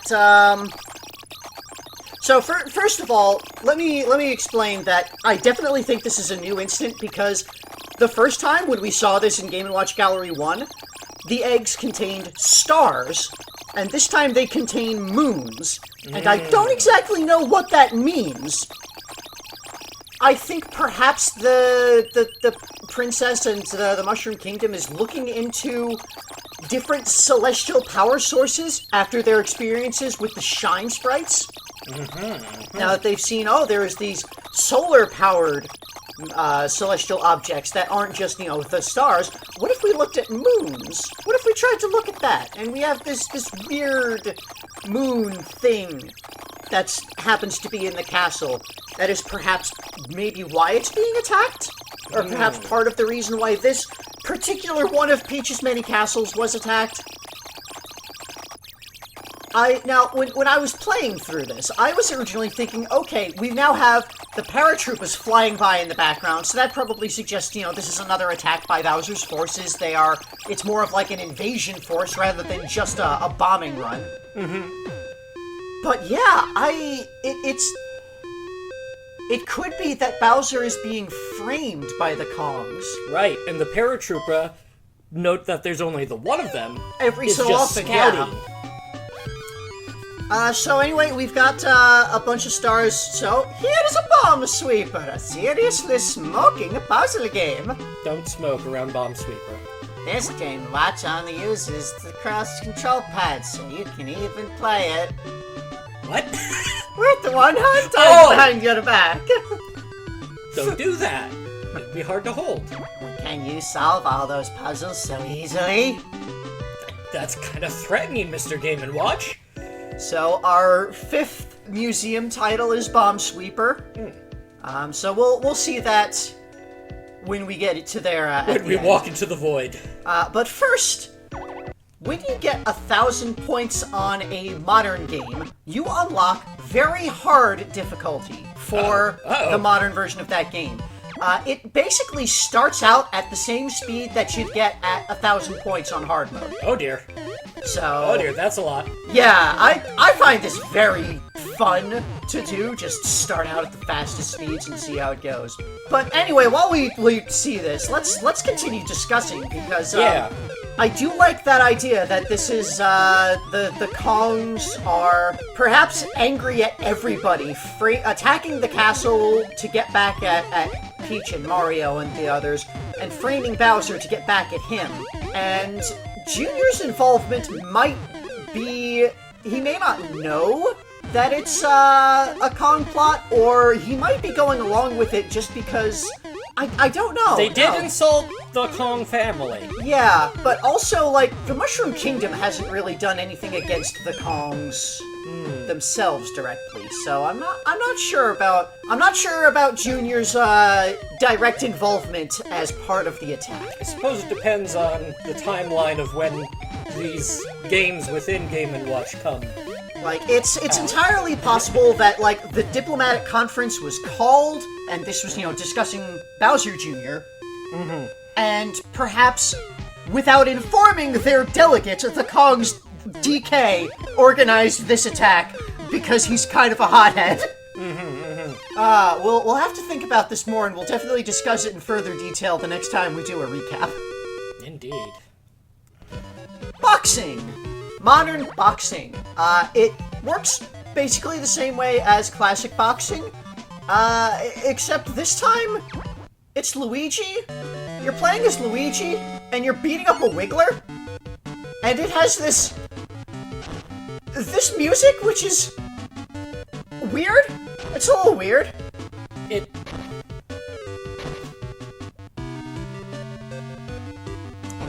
is almost familiar. Yeah, it is, but not quite. It's almost The Entertainer. Yeah, but not quite. Which is weird to me, because I'm pretty sure The Entertainer, the song The Entertainer, is public domain? Yeah, but like, help me out on this one. They probably didn't want to just use an existing song, because, they gotta do their own thing. Okay, why? Like, taking some inspiration. Anyway, Luigi is here in the boxing ring, in the sky, in the clouds, beating up a Wiggler. Why is this happening? I don't know. I do not know. Luigi is just... He needs to be violent. He is just angry and unleashing his rage. Which is interesting, because we know that Wigglers are one of the most angry monsters in the... Well, this would be the Dragon Isles, where we first saw them. You mean Yoshi's Isle? The Yoshi Isle. Dinosaur Isles. Yeah. Dinosaur Land. Dinosaur what that was Land, called. correct. Just fell apart. Yeah! Just punches it and it crumbles into segments. Oh! And then he fights a Boo. A big Boo that uses a smaller Boo as its punching glove. Boxing glove. Anyway, like, the actual gameplay for this, entirely identical to regular, classic boxing. You've got your lean back dodge, you've got your up and down to change your punches. You try to punch where their fist thing is not. The only difference here is it does not have an energy number. You just knock them back to the against the ropes, and when you knock them down there, you win the match. You KO them. And you can see there the little coin there for the first KO, and you'll see in a moment it's got now 2 coins for 2 KOs, and now he's fighting Waluigi. Yeah! And Waluigi has, like, the way that his stance goes when he does, like, his, dodging or leaning back, he almost puts on, like, a kickboxing stance. Right. You see, like, yeah, look at that. Oh, yeah! He kicks. He doesn't do low punches. He kicks. Yeah, So, I love it. Yeah, Waluigi. Maybe Waluigi is the one who set this up. That would probably make more sense than Luigi being involved with setting this up. Could be Waluigi because Waluigi still wants to get at Luigi. Luigi has never respected Waluigi. Nobody really has respected Waluigi yet. No. So, he's probably, like, setting this up, trying to just show Luigi up and be a good fighter, but, I wonder if he's trying to stage a sporting accident.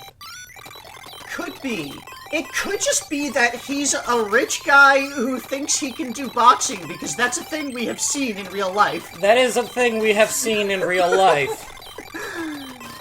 Unfortunately for Waluigi, Luigi himself is a proven hero. Yeah. Yeah, and I'm I'm honestly kind of shocked. He's just fighting a ghost. He is fist fighting a ghost with no problems whatsoever.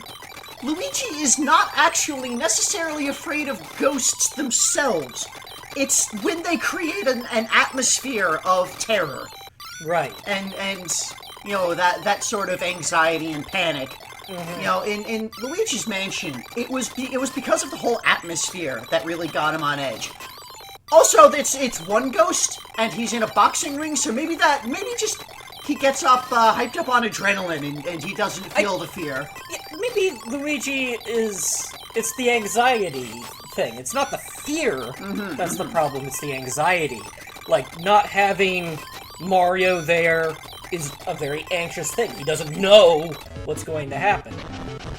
So anyway, like in Classic, you get, yeah, that's what it looks like when Waluigi wins. He just gets that evil shine in his eye. Yeah, like I said, he's trying to stage something. You get 1 star for every 3 KOs, just like in Classic. I went up to 20 just to see if anything interesting would happen. You get, like, little trophy marks when you hit 10 points. Ooh.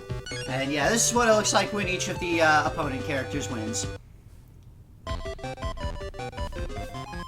And also, like in Classic, it has a 1-player and a 2-player mode. So you can play as Waluigi, is the character that the second player will play as.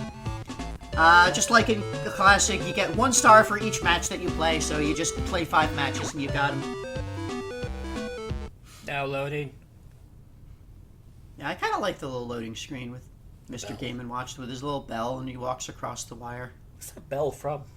It's an alarm bell. You know, because the Game & Watch games were watches, and so they had little alarms that you can set, and one of the Game & Watch games has an icon with the little Game & Watch man ringing a bell as the alarm. They all have different alarm icons. But anyway, in modern boxing, you can set a handicap per player, which sets their punching power. That's how much damage they do per punch, how many hearts they remove from the defense gauge. So that's a little bit different. But yeah, so I think we're in agreement that this is something Waluigi has set up some kind of possibly fixed boxing match to try and beat up Luigi and just show him up. Anyway, now, you just got Climber, where you've got to... Yeah. Climb as high as you can! Climber only has 1 play mode. Oh. Look for footholds and go for the summit! Okay. So, this is a Game & Watch, effectively, version of Ice Climber. Huh. So that's the 6th one in the museum. We'll see that, that's a weird one. That's an interesting one. We'll see that, a bit later. Modern Rain Shower. So, Classic Rain Shower was very weird. Yeah, you just didn't want your clothes wet. Man trying to avoid... Modern Rain Shower is, I think, perhaps weirder, because we have Bowser in a tree throwing balloons? Like, gunk-filled balloons at people, and what are these people doing? Like, okay, Junior is just kind of hanging on this line, he's just kind of relaxing. Toad is hung like laundry on this line? Did Toad do something recently that he needs to be punished for? Usually. Oh, dear! This is what happens when they get hit. So yeah, the balloon is filled with, like, paint or some other kind of colored goop. When you hit 50 points, Peach comes along to sit in this little swing. Oh. And I don't know why these people are here. I don't know what they're doing here. At 100 points, you know, in Classic, it would, the rain would stop and you'd get the sun. In Modern, it changes seasons. So now it started as summer and it became autumn, and now it's winter. And you get a little P-switch that turns all of the current balloons to coins. And also, you get a heart at 200, 500, and 700. That's a thing in all of the modern versions. Okay. Also note, the balloons are all color-coded for what line they'll fall in. So green is in the centermost line, then it's red, black, and blue moving out. At 350, Wario shows up, and he sits in this little basket thing. At 400, we move on back to summer, because we moved to spring at 300. Right. With the cherry blossom.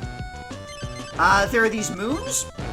You don't want to dodge the moons, you want to have somebody catch a moon, and when you catch a moon, it fills up your moon gauge down there, and when you have all 5 segments of your moon gauge filled up, you just beat Bowser the fuck up, and you get a 20-point bonus, and then he just comes back, and the moon gauge empties.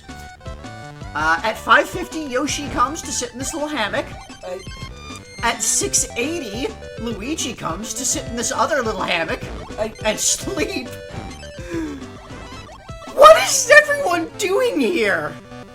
When Yoshi gets hit, he doesn't actually get hit. He just tries to eat the balloon, and then he doesn't like it because it tastes bad. I'm out of words. When Wario gets hit, first his little barrel thing that he's in gets knocked off, and he gets all painty, and Junior gets hit, he gets knocked off the line. He's very angry about this. Like, at first I thought it would be like acid or something, but it's no, it's not, just like just paint. It's paint. So I have no idea why these people are just congregating and hanging here. They're just hanging out. Now, like, I can kind of understand the seasons passing. It's the Mushroom World. Magic shit happens sometimes. But they're just like, why? Why are they doing this? Is this a game that they're playing? Why? Why is Toad hung like laundry? Again, did he do something recently that deserves punishment? Because we've seen that Toad sometimes gets subject to unusual punishments. He does. But, like, what is this? I really do not know. Like, he's getting subjected to an unusual punishment, but not covered in pain. That would be rude. Yeah, maybe this is something that happened. I can only, like, the only way I can make any logical sense of this is if this is a game that they are all gathering together to play. Uh-huh. Because, like... Okay. Maybe it started out with Toad receiving some unusual punishment. He gets hung on the laundry line to dry. And he was just going to be left there. But then Bowser shows up, and he starts trying to throw these paint balloons at him. And, well, that's too far. That's going too far for the punishment. So then Mario has to show up and keep Toad safe. And he can occasionally have the spare time to punch Bowser a little bit and knock him out. But Bowser just keeps showing up and throwing balloons. And Junior showed up just because this looked like something fun happening. Mm-hmm. And then Peach shows up, and I'm not... Peach shows up just because she wanted to see what was going on. Yeah, because, like, oh, Toad's supposed to be here being punished. What is going on with all of these balloons? Why is Bowser here? And she's just now kind of watching Mario. Perhaps she is mesmerized by Mario's, quick movements at, keeping Toad dry. And then more people just show up. Like, Wario showing up just to sit here and, like, fuck around. That makes some amount more sense. Because he's Wario. He will just fuck around. Yoshi shows up because... Yoshi doesn't understand what's happening. I mean, he Yoshi's, just sees, Yoshi's like, just he tried to eat the paint. And then Luigi's just... And then Luigi shows up because, like, everyone else is here, and all obviously, like, oh, they've got hammocks set up. Let's relax. Oh, now he's blue. Yeah, he gets very angry if his nap gets interrupted. It's a shame we can't get him green. That's happened in a previous Game & Watch Gallery Modern thing. His nap has been interrupted by him being covered with some kind of goo. That time it was oil. Also, you may have noticed there, you kind of get a little bit of leeway with, like, a second before... You'll see, like, the little balloon hovering on top of someone for half a second before it actually hits them. And so, like, you can pull them out of the way and then it will just fall past. So, anyway, that's that. And we unlocked the star mode, very hard difficulty. And also, I didn't explicitly point it out, but, every character has their own miss icon that they get.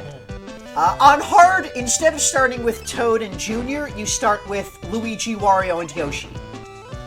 Which changes things up, makes things maybe a little bit harder in kind of unusual ways. And also, replacing the crows from Classic is Waluigi. He just sees this happening and decides to add chaos. That sounds like Waluigi, It honestly. does sound like Waluigi. That part at least makes perfect sense. Doesn't care who's going to get covered in goo. Yeah. Just as long as Mario is embarrassed. Yeah. Because we already know that Waluigi holds no loyalty to Wario whatsoever. He holds no loyalty to anyone. Exactly. This is what it looks like when Junior shows up at 150. He comes up and he just kind of jumps on the line. I actually managed to clear hard mode on this on my first try. I didn't clear standard on my first try because it was very... There's a lot going on that I kind of had to acclimate to. And here's what it looks like when Toad shows up. He just kind of walks up, and he looks up, and he runs off, and then he's hung on the line, and he scrolls on by. So, it's also entirely possible that, like, Toad's hung himself on the line for some reason. Maybe that it's relaxing for a Toad to hang on a laundry line. Definitely a punishment. He's told to Yeah. get up there, he looks up and is... I mean, that would also make sense. You know, he was ordered to be punished, so he came of his own volition and accepted the punishment. That would make sense. Toad would do that. And he's like, but Bowser's here throwing things at me! And Mario is like, I'll keep you safe, so you can only be embarrassed the right amount.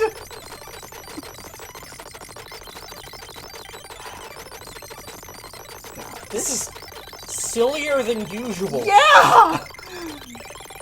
Game & Watch Gallery 4 has a lot of really, really weird shit. I really enjoyed Gallery 4 much more than any of the other galleries. I think the most important takeaway from this is the confirmation of moon magic. Yes, because there is still moons. We have Bowser throwing moons occasionally.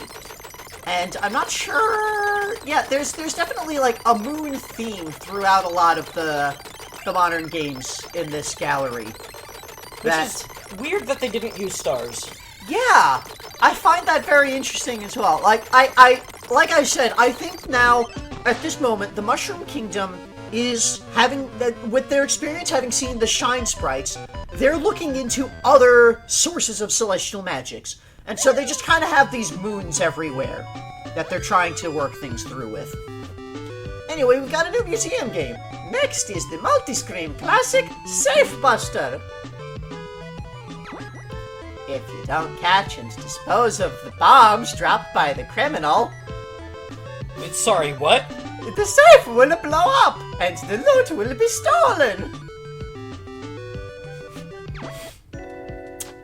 So that's another one. We're gonna see the 7th museum title. Safe Buster. Not sure I quite understand what they were saying. We'll have to look into Yeah. that later. Yeah. Let's take a look at Modern Very Hard Yeah, Rain let's look at Shower. very hard. This is So everybody's here. interesting. Yeah, it starts out, like, again, it's basically, it starts out at exactly what hard mode would be at 1,000 points. Everybody's here, it's high speed. I really got into the zone of this, and I did incredibly, like, the score on that I got on very hard. I was shocked at how well, like, this it took a bit to kind of get used to, but once I got into the zone, this is one of my favorite of the modern games, just for, like, how it feels to play. It's very frantic, it's very good, it's very responsive. And it's just goofy as hell! I still am struggling to understand what is going on. Like, we've come up with a theory that makes an amount of sense. But, maybe if anyone in the comments has, anyone watching has other ideas, throw them in the comments. I would love to hear additional theories on what is happening. Please. I mean, it makes as much sense as the Cosmic Cube, but... The Cosmic Party Cube makes more sense. Because it's just a thing that happened. It came from space. The space. Cube came, and then we had to interact with the cube. We had to. We were made to interact with the cube. This is, like... This is not something came and we're interacting with it. This is people are being weird for no apparent reason. They're doing this of their own volition. Why? So, Modern Mario's Cement Factory. This is gonna be weird. Is exactly as boring as classic Mario's Cement Factory. So this time, it's not a cement factory, it's a cookie factory? What? That's cookie dough. Oh, yeah. Wait, what? So you get these cookie dough that comes in, and you drop it, and sometimes the factory is haunted. Sometimes ghosts will show up, and they'll hide in the ovens. And a ghost in the oven, all it does is take up space. Okay. So, but yeah, you see there, we're producing cookies from the oven, and on the left, we've got Yoshi who just eats the cookies, and on the right, we've got Toad who's packaging them. And Yoshi over there gets very, excited if he hasn't been fed in a while, and if Toad hasn't had a cookie to package for a while, he falls the fuck asleep. Toad knows how boring this fucking thing is. Oh, dear. Also interesting about here, you do not get a miss by stepping off into nothing where there's no elevator. Oh. You just fall. You only get a miss if one of the things gets overflowed, or you hit the top, or you hit the bottom. Like that. Fall damage.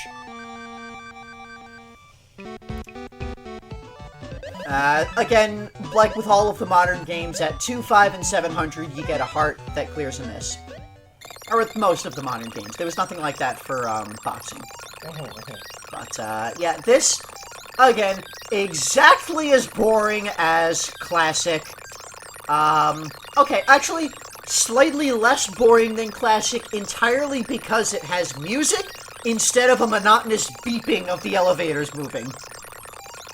The monotonous beeping of the elevators in Classic was really, like, hypnotically putting me to sleep a lot. This one, it was easier to stay awake through. But it still takes 10 minutes to get through 100 points. So, and then, yeah, occasionally the ghosts will show up and hide in the ovens, and you have to kick them out, and they don't give you any points for doing so, they just take up space. So, this one, I guess lore-wise, makes about as much sense as anything else. They've automated the production of cookies so that they can both feed Yoshis, which are notoriously necessary to feed, or they will devour us all. I think, yeah, I think that this is like, perhaps this is meant to be some kind of, preparation for the next Yoshi mating season. That, the next time a Yoshi comes to demand food, we have this cookie factory available now. Yeah. We can just be producing cookies for them, and Yoshis love cookies. It is both their currency foods. And their performance-enhancing drug. Why was that? And anyway, yeah, that's what's happening here, I guess. This could just be like their a trial run where they have Yoshi, the Yoshi named Yoshi, or perhaps this is the first time they're actually needing to use it to appease a Yoshi. And they've got Toad there, or a Toad, I'm not sure if that's Toad the Toad named Toad, but there is certainly a Toad there, packaging the cookies, half of them being fed to this Yoshi. The other half being packaged to give to other Yoshis to appease them. Spread them around so that people who aren't at the factory can use them to sate any Yoshi that puts them in a corner and demands food. Also, ghosts like to hide in ovens. Which is probably why Mario's there in the first place. Yeah! Mario is known for defeating ghosts while a place is in operation. Also, like casinos, hotels. Like, just consider the design of this factory. Somebody has to go up and manually pull the lever to drop a thing. That's a little weird. Yeah, I think this is supposed to be manned by more people. Probably. And they all ran away because there's a bunch of ghosts. Yeah, that actually makes more sense. Yeah, I think that's it, yeah. They had this factory set up. There's supposed to be a Toad manning each of the 4 stations, but the factory's haunted. So they ran off, and so Mario has to be the one to operate it, and he operates it for as long as he is physically able until he fucking collapses from exhaustion. Luigi is probably dealing with the source of the ghosts at the time. Possibly. Which is going to take a long time because it's Luigi dealing with ghosts. Yeah. Yeah. He can box one ghost with no problem. When you have plural ghosts, that's when things are gonna start inside a haunted for him. factory? Yeah. Yeah. That's he's gonna have some problems with that. But I mean, he's gonna get it done. He gets the job done. He's just terrified the entire time. Yeah. And we don't know what's going to happen if that Yoshi doesn't get fed. I mean, we saw he gets, like, very antsy when he hasn't been fed in a while. Exactly. We don't know what happens if he's not fed. So, yeah, that's Modern Cement Factory. No cement. And then you died. Yeah, and then, again, this was exactly as boring as Classic, so we hit the end and I gave up. I wanted to show off what happens when you get other types of misses. So the Toad there cries when it's covered in cookie dough.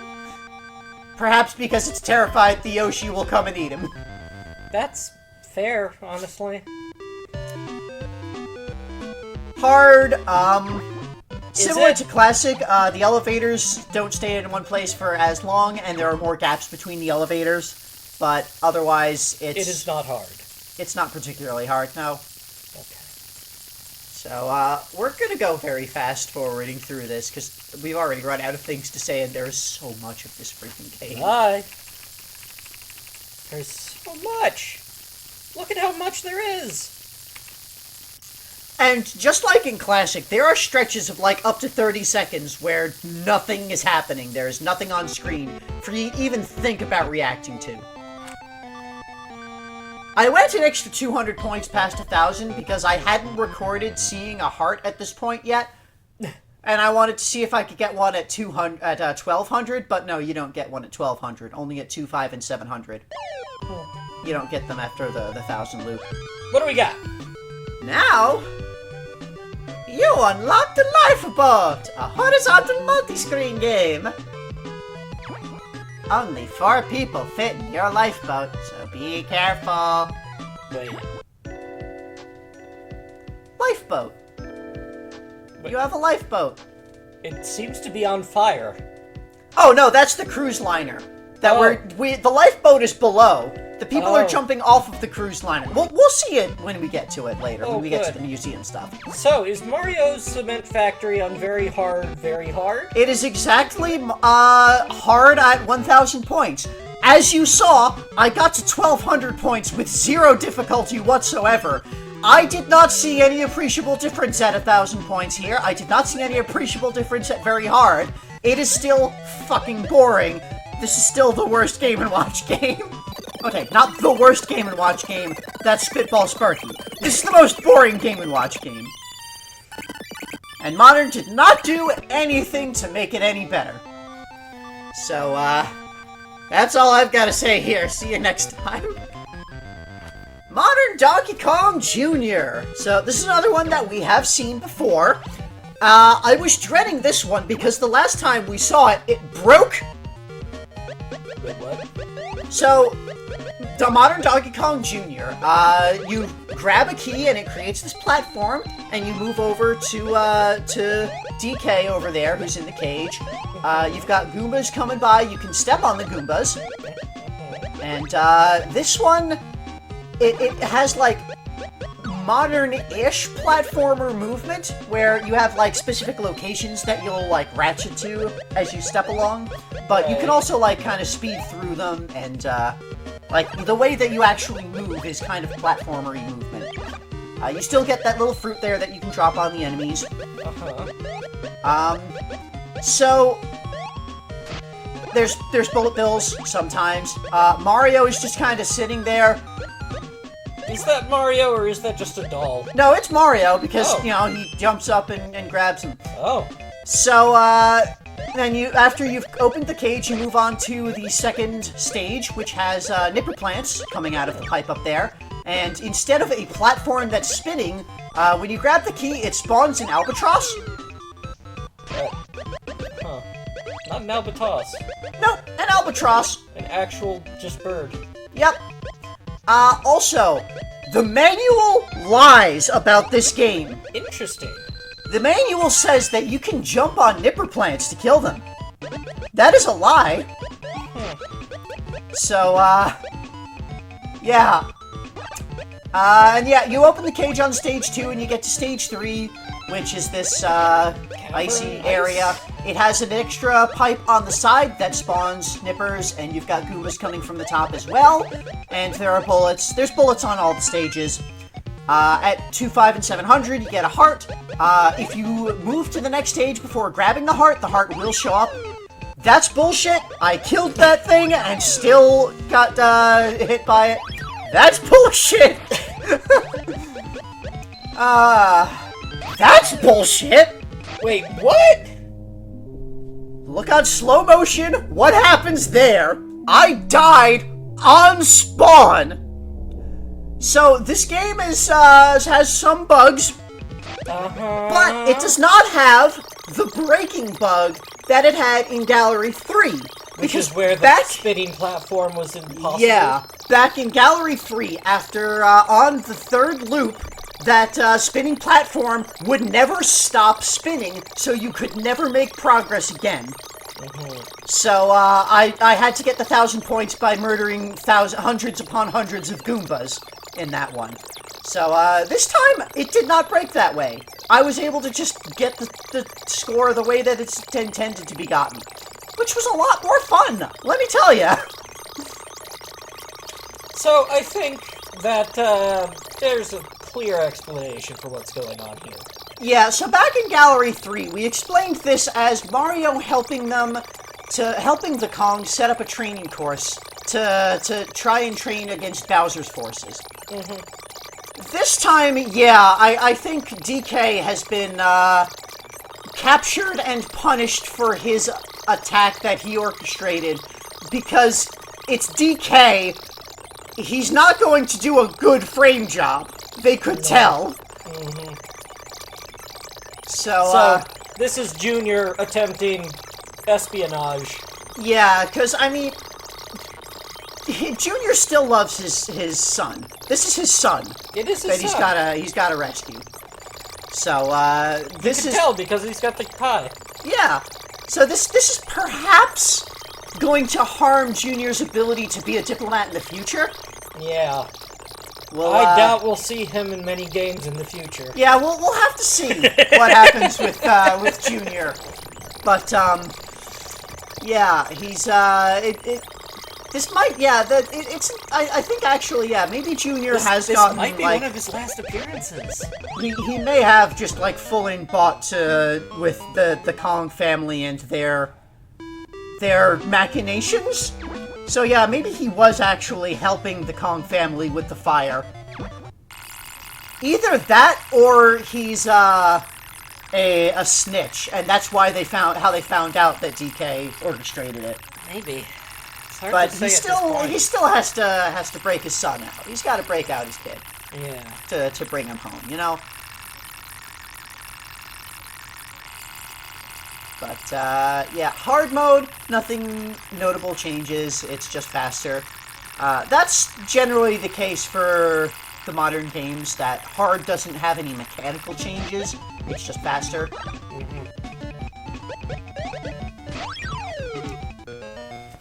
So yeah, I think that's pretty clear what's going on here.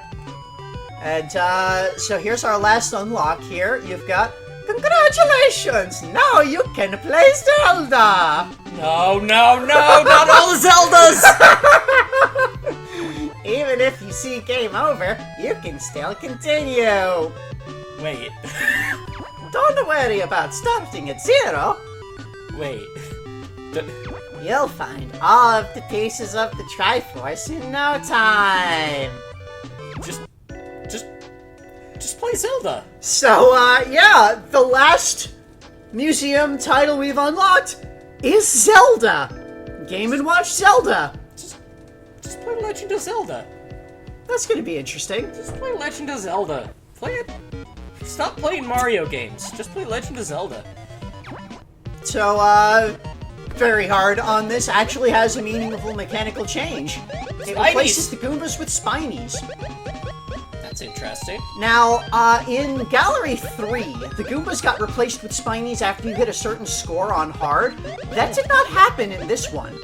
As far as I could see, Spinies only show up on very hard mode. Nope. You cannot step on a Spiny. You still get a point for jumping over them, like you do with Goombas, but you cannot step on them for a point. And you can still kill them with the fruits, of course. But, yeah. So, that's modern Donkey Kong Jr. It's interesting. It's different. It at least doesn't completely break. Yeah. Modern Donkey Kong 3 blessedly does not involve Stanley. Here we have Mario and DK in a bubble fight. It's not poison. They're shooting bubbles in a haunted house for some reason. Given what we saw last... Okay, well first let's talk about the game. So, it works effectively the same as Donkey Kong 3. You're trying to push the things on the other side, except instead of bees now, it's a ghost and a fireball. The big difference here is that ghost. It's a boo. Boos advance on you when you have your back turned to them. So, if you have... While you have your back turned, which is while you are refilling your ammo, the boo will advance towards you if it is on your half of the stage. If it's in the center, it will not advance towards anyone. And controlling that boo is the singular key to winning this and getting the score. Because if the boo is on your side, suddenly you need to drop everything and focus on keeping the boo at bay. Because if you're just turned around to collect ammo, it's just going to advance, and now you're losing progress just by existing. Yeah, just by reloading is now. So you kind of have to just very quickly grab a drop and shoot it out and go, and because if you only have your back turned for a very short time, the boo won't be able to advance. So you can like grab a drop and then immediately turn back and fire it, and he won't advance. Yeah. But yeah. Well, the other player So is dealing with the boo. You can deal with the fire. Exactly. So it lets you. Interesting. It's a very interesting and different way to do it. I found once I understood that the boo was the key, I found it pretty alright. So now, as for what the fuck is happening here, I think this is immediately after Junior has rescued his son from the cage. Mario is trying to put him back in the cage. Yeah. Mario is trying to capture him, and he's a fugitive from Mushroom Kingdom Justice. And he hides in this haunted house, which has these dripping pipes. Oh my god, I just had a terrible thought. What if this is Stanley's old garden that is haunted now? No, it's clearly not a garden. I mean, it's... Okay, yeah, it would be overgrown if that were the case, yeah. Sorry, why are those pipes up there and with those dripping nozzles? We've seen plenty of dripping pipes before. I was assuming that this is some kind of technology from EGAD. Like, he was working on some variation of the Flood, and Mario's like, good, it's a non-lethal way to take down a giant monkey. Yeah. And Donkey Kong's like, fuck, I got a non-lethal way to take down Mario. I think DK is just gonna be like, shit, I'm on the run. Here's a gun! I have a gun now! And he doesn't care what it shoots. Yeah. He will fire a gun no matter what it shoots. Coconuts, bubbles, oranges. Peanuts, pine nuts, coconut smells. Everything is a deadly weapon to a Kong. So yeah, that makes sense to me. That's what's going on here. Yeah, they found a weird EGAD lab with in a haunted house because that's where EGAD hangs out. It's got this weird combination of Flood and the Poltergust, where it's a backpack vacuum thing that fires water bubbles. Yeah. So this actually makes a lot of sense. Yeah. Yeah, it's all EGAD's fault for leaving his weapons out where a gorilla could steal them. Which also sounds like something EGAD would do. He Absolutely. left his magic paintbrush out. He didn't leave his magic paintbrush out. According to Bowser Jr., it was given to him. EGAD gave him the paintbrush. That might have been Bowser Jr. lying, but, it also would make sense for EGAD to do. He's a crazy old man.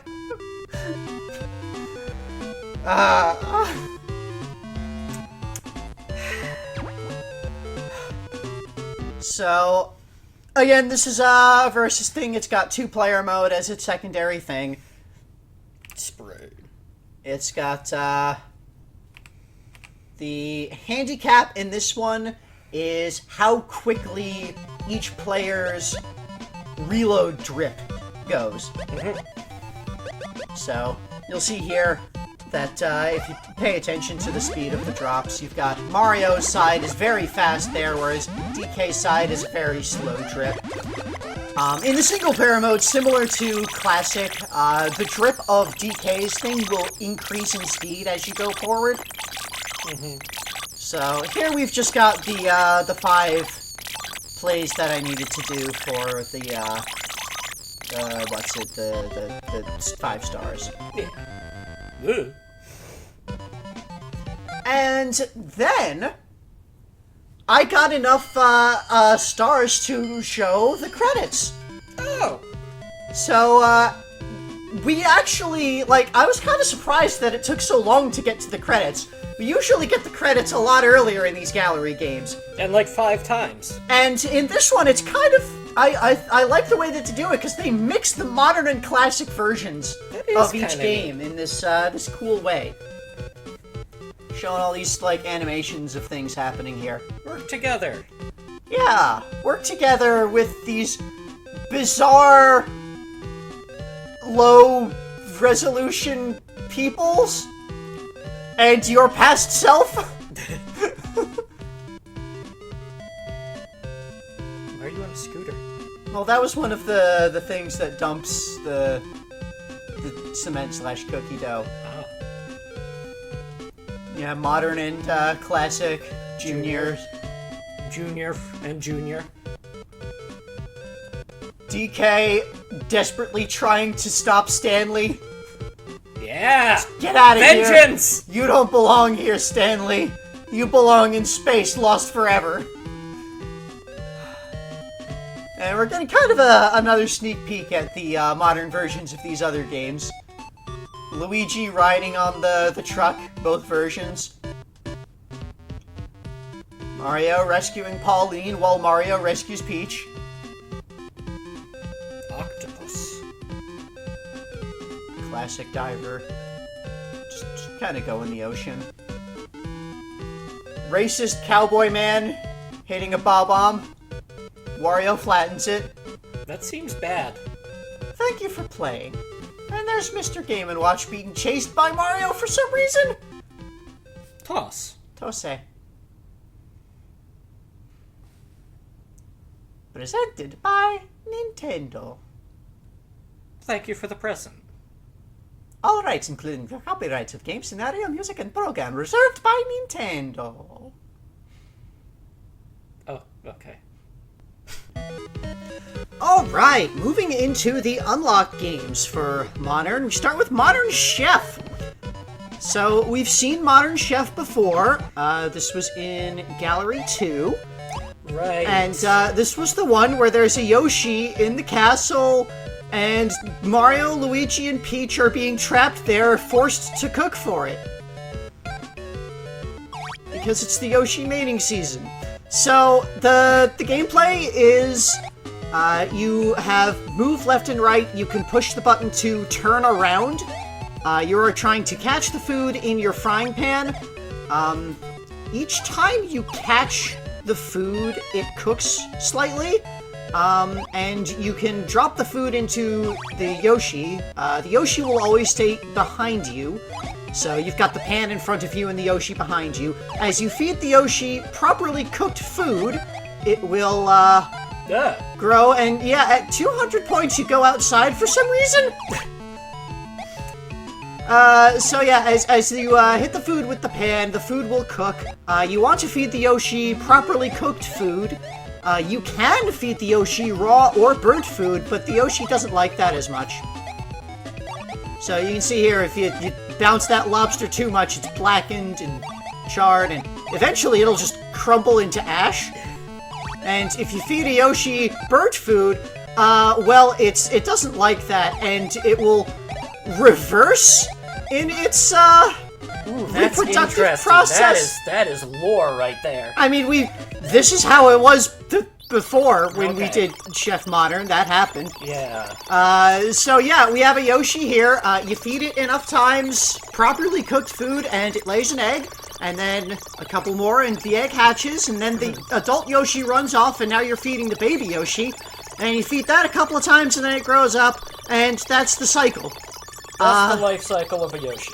And if you feed the Yoshi bad food, overcooked food, or raw food, then it will experience unhappiness. An adult Yoshi will cannibalize its egg, because that helps it be less unhappy, I guess.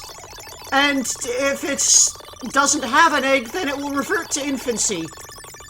So that's a thing that happens to Yoshis during their mating season. Things get weird. Anyway, here we've got, again, we've got this Yoshi and its entire descendant line has the three of them trapped here making food, and I would like to point out, Mario is not doing anything. No, he isn't, is he? He is just sitting there pretending to chop something up while Luigi does all the goddamn work. So, yeah. And, like, every 200 points, you swap between being inside and outside for some reason. You're just trying to get all the Yoshis outside, but they keep coming back in. Yeah. Anyway, that was easy. On hard, there are a couple of differences. First of all, the main difference is sometimes the food will move laterally after you catch it. You can see now it will, like, change lane sometimes, so that makes it a bit more complicated. Also, on hard difficulty, Mario actually does some fucking work, eventually. You'll see that in a moment here. Yeah, there you go. Now Mario is tossing food as well. So, that's the only difference with hard. Okay. Otherwise, yeah, we've seen Modern Chef before, we have discussed this before, but why is it happening again? Well, is it just the Yoshi mating season again? Yeah, why not? Because we had, I'm guessing that they were planning to get around this with that cookie factory. Mm-hmm. But then it got haunted and they didn't have enough cookies, so they had to manually cook things again. Especially because all the toads ran off because they were ghosts. Mm-hmm.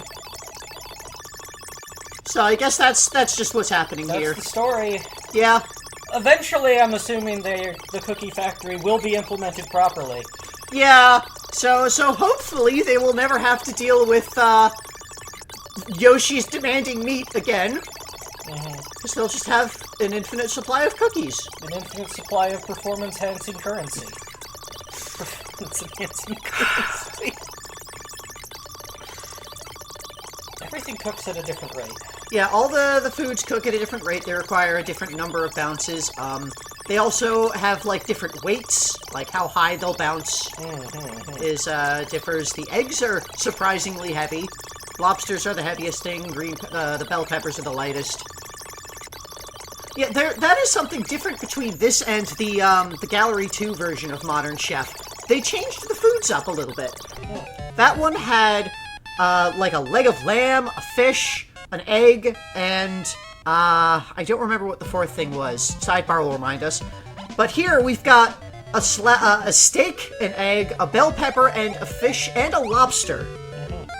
So, I probably missed something else from the previous one. Sidebar will remind us again.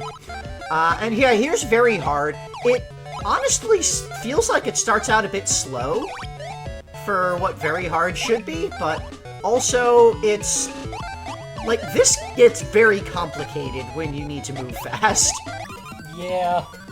And yeah, eventually Peach drops enough food that either the Yoshi storms off in a rage, or dropping food makes Peach angry, although in this game she isn't angry, she seems more embarrassed. Like, in Gallery 2, she was clearly fuming when you dropped the food and got a miss. In this, she's just sort of, embarrassed by it, so I'm not really sure what exactly that is, like, how that is causing this to end.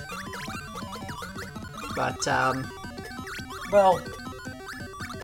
okay, we couldn't see that there was a bell pepper involved. Yeah. But, I mean, this is presumably still during the summit? Yeah, well, I mean, the castle was on fire, so I'm not really sure. Mario Brothers Modern. This was another one that we've seen before. Yeah. This was, last time we saw it in Gallery 3, Wario had a cake factory, and Yeah. Bowser attacked it, and that's the same thing here, except last time the cake factory was in the middle of an open field. It wasn't inside a building. This time it's inside a building. Oh, they've actually done some construction. Yeah, they've actually got a building put around Wario's cake factory now, and not just factory machinery in the middle of an open field. That's good. Also here, you can clearly see that the graphics are a little bit better in this version. You can see that it's like a cake with strawberries on top that they're making here. And boxing. I didn't like Mario Modern Brothers last time. I didn't like it this time either, entirely because they ruined it with animation. Like, it cuts away to the left every time that you have a package tossed onto the truck, and pauses everything. And, you know, when the entire game pauses at regular intervals, you can't really get into a groove. I can't get into the zone. There's also the fact that this game has weirdly restricted movement in that you cannot quickly ascend a ladder. There is an animation that plays of climbing the ladder, and you cannot move again while you are in that animation. So that they ruined it with animation. That was that's very unfortunate. Weird. What are those levers for? Right, so the actual mechanical changes for Modern Mode. First of all, you can see those little truck icons that are showing up every time you fill up the truck. When you get up to 5 truck icons, you get a bonus. That's all that they are. If you get a miss, you will lose any truck icons that you've accumulated. So it's getting 5 trucks filled with no misses all in a row. then you get the bonus there. The levers have to do with Bowser. Bowser does more than just dance on top of this machinery, you see. Oh. Once you hit 500 points on easy, Bowser will start to be able to attack. And as we are getting paused, he stomps. And when he stomps, he causes all the conveyors to go backwards. And you need one of the two brothers to go to the lever on their side to flip that and send it going forwards again. You can still catch the cakes as they're going backwards, and you put them on the previous conveyor, but you do not get any points during that time. If you unload all of the cakes all the way back into the entrance, then it will just automatically go back forwards again. But, yeah. It also, like, plays a weird, unique music when things are going backwards. We'll check that out a bit later. There's a music thing in the gallery section. We'll be able to listen to that a little bit. But, yeah, the levers don't really add too much. The whole backwards thing. Like, Bowser rarely actually does his attack. And, yeah, like, I just was not enjoying myself playing this.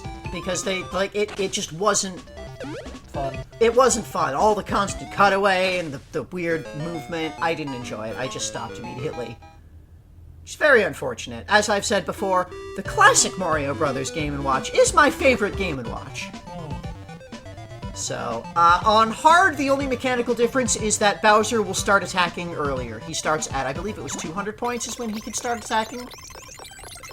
Oh, so that's it. That's it. Yeah, that's it. It's otherwise the same. Oh. So, Is there a reason for a flower down in the... Oh, that's just the hard mode indicator? Yeah, that's in all of all of the modern games have either the mushroom for indicating easy or the flower to indicate hard. That's how uninteresting this game is that I'm looking for something, anything! And also, it's a star icon when you're on very hard.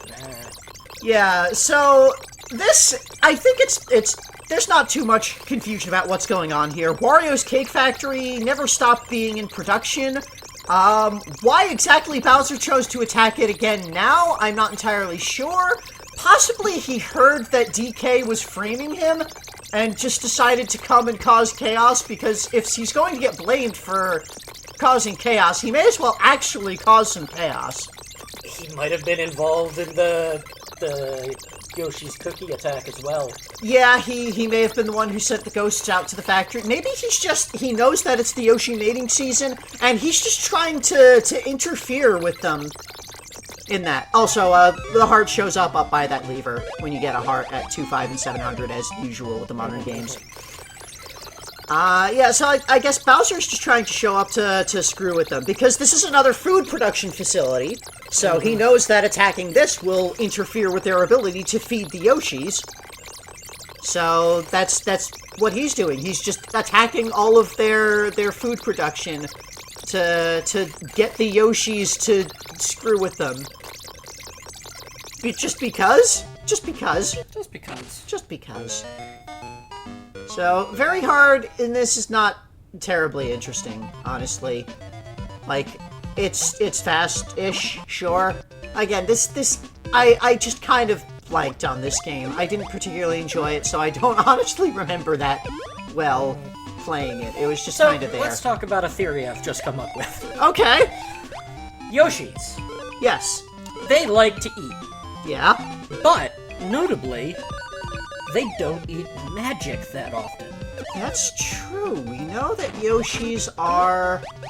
They like to eat fruit. They like to eat cookies. Maybe they'll even like to eat fruit and cookies made by magic, but not magic itself.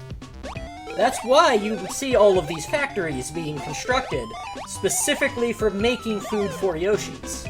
So, making factories that puts star power in to create food for Yoshis. Now, Mushroom Kingdom has an industry. Here's, showing, feeding all of the cakes back into the brown pipe.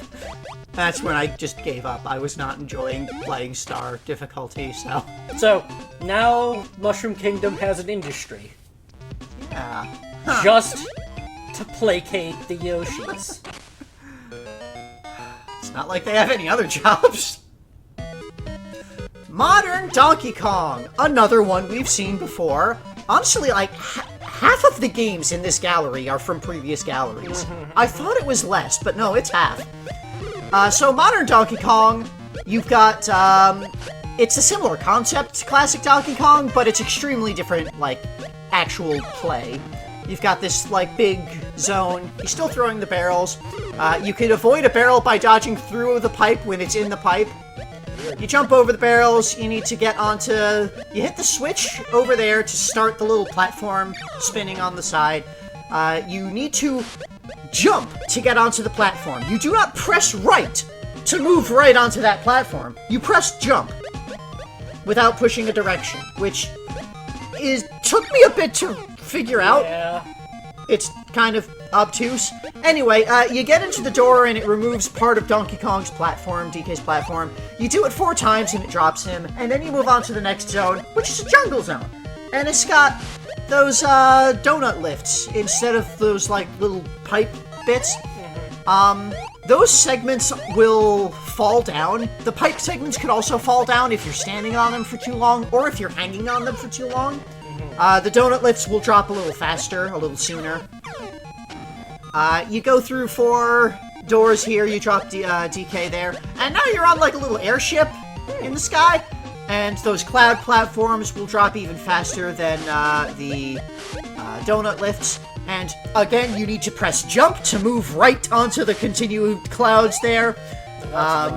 There are paratroopa. You just saw a paratroopa fly by. That'll happen. That's the equivalent of the girders that move by from the classic version. And sometimes he'll just kind of throw barrels non-stop, and then you can't really climb up to that next row, which is aggravating. Yeah, this game it's okay. It's better than classic Donkey Kong, but it's just kind of okay. So that's like the basic gameplay. Once you go through the 4 times the cloud platform there, it cycles back to the DK level? Yeah, the DK classic level. The building. Yeah, I don't know what this building is. Machinery? Maybe this is like the back alley of a factory? The barrels that he's throwing all have Koopa Troopas in them. Oh dear. So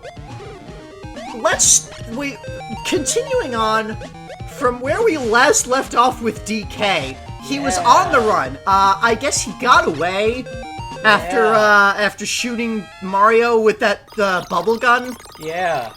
He managed to escape, and then they got distracted by the Yoshi demanding meat, and then Bowser attacking the cake factory, and so they were off, dealing with other things, and so DK, burning all diplomatic bridges possible, comes and kidnaps Peach. He's done this once before in a fit of grief, but now he's just doing it because he's angry. He really wants to take his anger out on the people of the Mushroom Kingdom, despite the fact that they weren't the ones who gave him those terrible birthday gifts. It was mostly Toad. The fact that he is throwing barrels with Koopa Troopas in them show that he is also against Bowser in this circumstance. Yeah, maybe that's part of why Bowser came here. Maybe DK, before coming to... Or maybe between. Maybe after he got away, he went to the Koopa Kingdom and just started shoving random civilians into barrels and hauling them off to be his ammunition here. And that's why Bowser came to, bring his people back. I didn't interrupt save here near the end. Had to stop playing. But, so Bowser came to rescue his people. And I guess he couldn't find DK, and maybe assumed that DK was being protected by the Mushroom Kingdom. He wouldn't know by this point about DK attacking the diplomatic conference. No. So yeah, he came and like, DK is everyone's friend, obviously. That's a thing They that saw Bowser him knows. at the party. Yeah, they were together at the party. He parties with them, and they're all good friends. So, obviously, DK's antics are Mario's fault, and so he attacks the cake factory to screw with them in that regard. Now, you might say, didn't Bowser have some paratroopers flying over the castle during Modern Fire? Maybe. But DK is capturing those citizens. Yeah, maybe those were a couple that got away, that, like, escaped the barrels that DK was, stuffing them in, and were just escaping, flying away from his stockpile of barrels behind the castle, or wherever he Or had maybe them. they didn't get away after he saw them. Yeah. Because DK wasn't directly there fueling the fire. Junior was the one there. And I'm still not 100% sure about his involvement in the attack. I don't think his hands are clean, but Yeah, I mean, he did rescue DK afterwards, Yeah. which is very suspicious. certainly a problem diplomatically. Yeah, But, this is going to strain relationships between. Yeah, I'm These nations. excited to see and figure out how they fix things. How will DK repair diplomatic relations? Is he going to try? Because, I mean, we know he's going to keep being invited to parties, or at the very least, he will keep attending parties, Yeah. whether he is invited or not. There's nothing special about very hard on this, it's fast. It goes very fast. Yeah, I am excited to see how or if DK repairs these relations.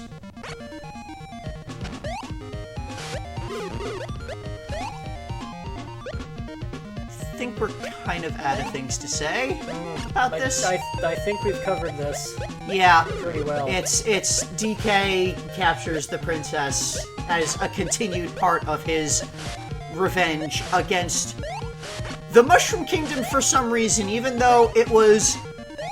I guess, you know, that's probably why Toad was being punished, because he brought DK's wrath. Yeah. Because he was the one orchestrating the whole thing with the Cosmic Cube.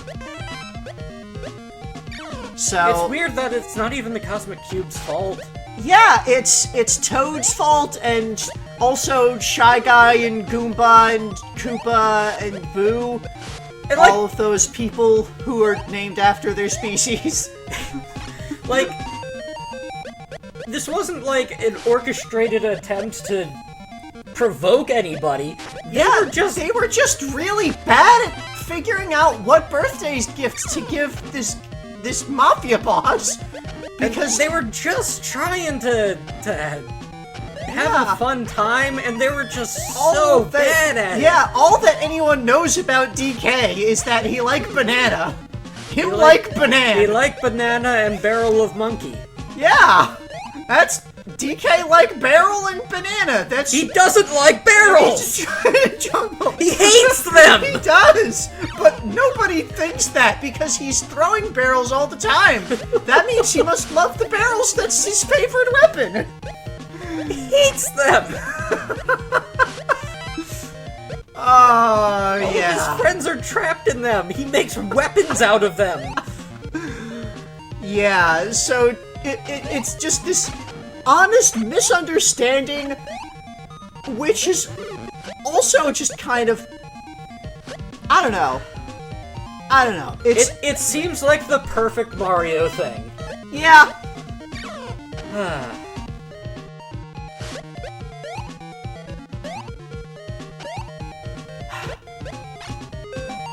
For some reason, the music there just cuts off. Modern Octopus. Again, we've seen this before. So we've got, in this one, Peach is on the boat, Mario is diving. There are 7 spots instead of 5. So 3 of the tentacles can go into 2 spots instead of just the 1.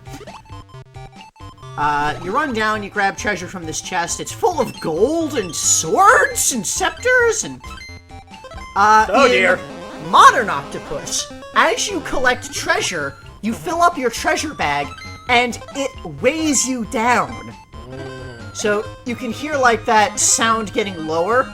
You can now throw your bag of treasure as, like, a panic maneuver. Sometimes you'll grab, like, a Game Boy Advance or a crown out of the chest. But yeah, you can throw your bag as, like, a panic maneuver to get rid of it if you're about to accidentally walk into a tentacle because you're moving very slowly. The bag will hit a tentacle and actually stun it for a bit if it connects. Otherwise, it loses the treasure that you've collected. You get 1 point every time you grab treasure out of the chest. At 200, the octopus turns green. What? Because octopi can camouflage? I don't know why it turns green exactly, but it does. At 400, it'll turn blue. And then at 600, it goes back to red. But yeah, you get 1 point every time you take treasure out of the chest, and it will track how many treasures you have collected up to 10. And then when you get back to the boat, you get 2 points per treasure in your bag. So, it's, for the most part, the same as regular Octopus, except you also have, like, the panic button maneuver of throwing the bag and the added complication of the slowdown. Interesting. I like that. Yeah, it does change it up in a very interesting way that I kind of like. So, last time we had Modern Octopus, it was after the first castle burned down, and we had decided this was a fundraising effort to rebuild the castle. Peach was seeking funds because they just built a castle, and they had just started, like, did a racing tournament and some other things. They needed a lot of money to refresh they needed wealth. money to fund a new castle, and probably also some other, like, General Kingdom stuff. Because Bowser probably looted the ruins a lot. It's true, he was after something specific. This time, though, I mean, yeah, they just had another castle burned down, but... And they need to restaff a factory. Yeah, I guess, like, they're low on funds because the factories, both of their factories got attacked. They're food-based factories, and... But also, there's the fact that they don't need money. They have star power. Like, black magic can create an infinite coin box, but I don't know if celestial magic can. But celestial magic can fulfill all of their wishes. That's fair. Which means they don't need money. Like, I can understand it the first time, back when their first castle burned down, because they were still getting used to the stars. They were still, like, they had just gotten the power stars. They were still researching them, still figuring out how to use this magic. Yeah. So, that made sense that they still needed an economy back then. Here, though, I think Peach is just angry about all the things that DK has been doing, and she wants treasure. And she wants Mario to go get her some treasure from this octopus that has infinite treasure. Alternatively, we know that one of the factories that was attacked was Wario's Cake Factory. Oh, maybe Wario is suing the kingdom. And he knows that celestial magic coins don't work outside the Yeah, Mushroom Kingdom. he wants real gold and treasures. Real hard cash. He knows the difference. He's been around an ancient temple or two. He can appraise treasure just by sight.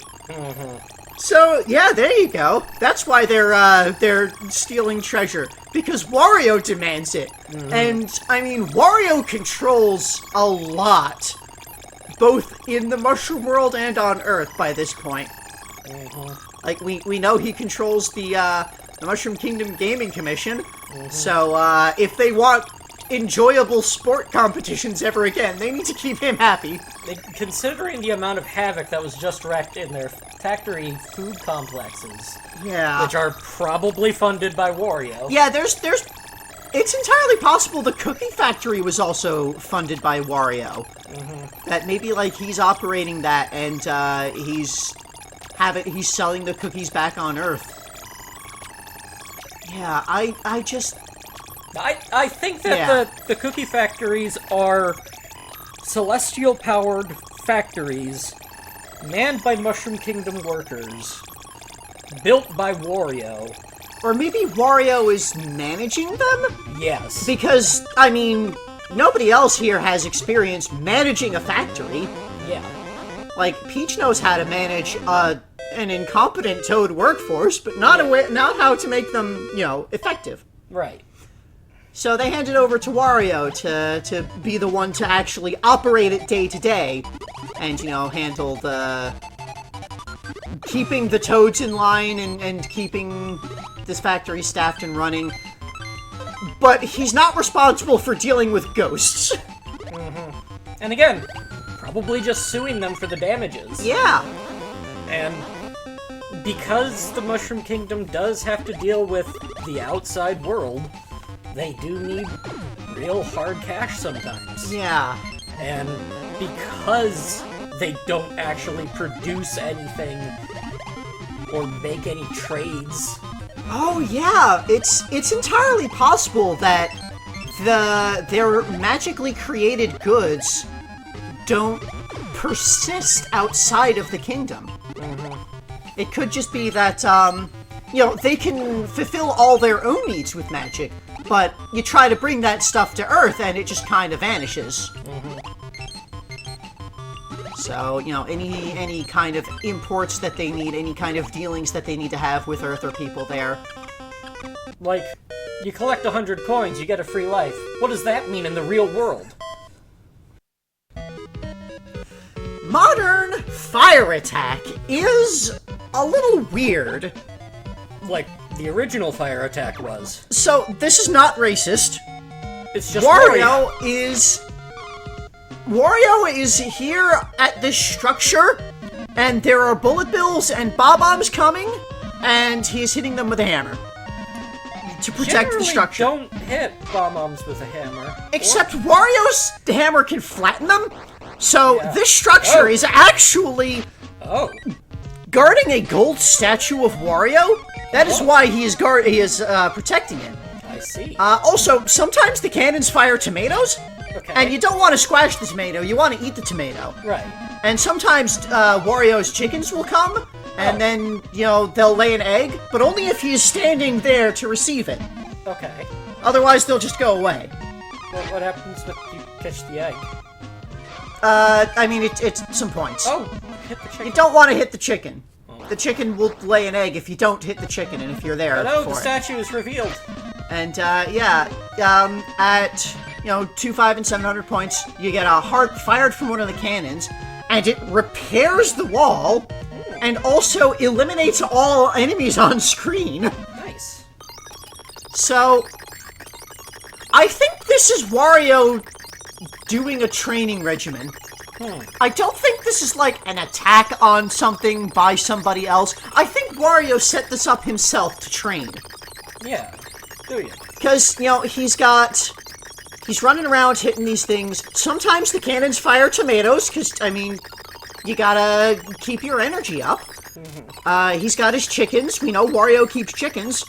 He eats an egg for breakfast every day. And I'm going to want to click the link for that. And the gold statue here is because you need to have stakes to keep things interesting. Now that's true. If he was just training with the bullets with nothing that he was protecting, well, that'd just be dull. He needs a thrill, so he's got to have something at stake. So he puts a gold statue of himself, which obviously he's got to protect. He can't just let that be destroyed. Of course, he has many gold statues of himself.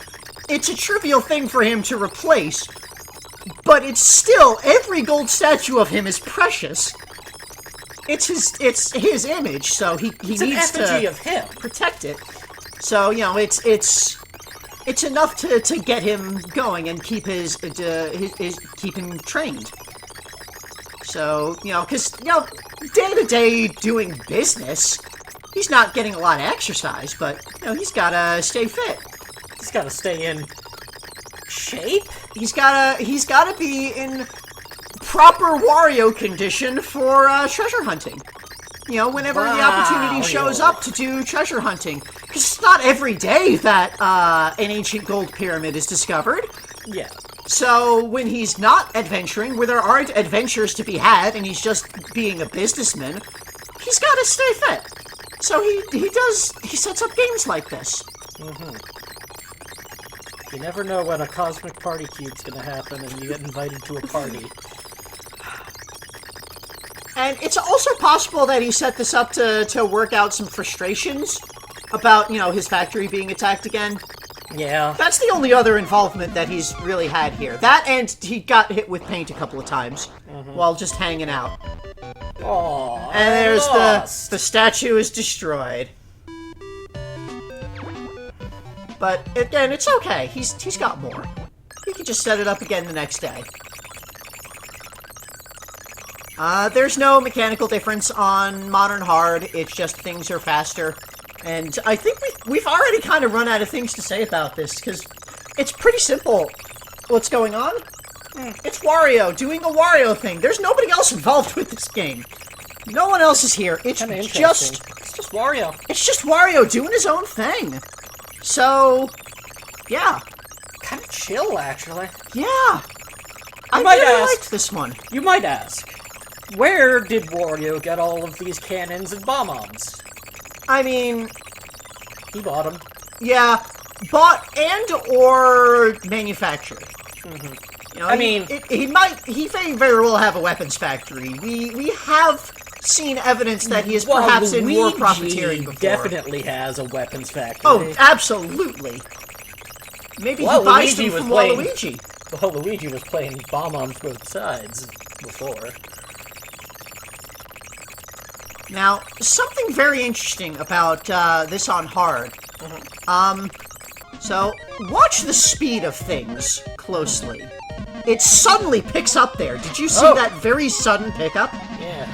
At like 990 points, the speed just suddenly shoots up on hard for some reason. Which...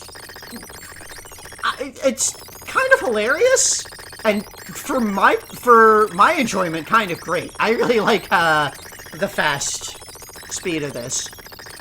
So this felt kind of slow for a lot of it, but as soon as the speed picked up at the 1,000 points on hard, that was real good. Anyway, that's all the stars of Gallery 4. Cast. So, yeah, now the final unlock is the cast. Which is, it's the same, like, animations of the credits, but it shows the characters that are in each thing. Fire. It says Albatross in Fire. That was clearly a Goonie in the background. Yeah. Goonie... The Japanese name for Goonie is actually the same as Albatross.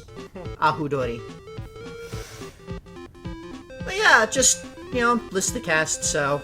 Not a whole lot to say here. It's just the same credits, but with, the people.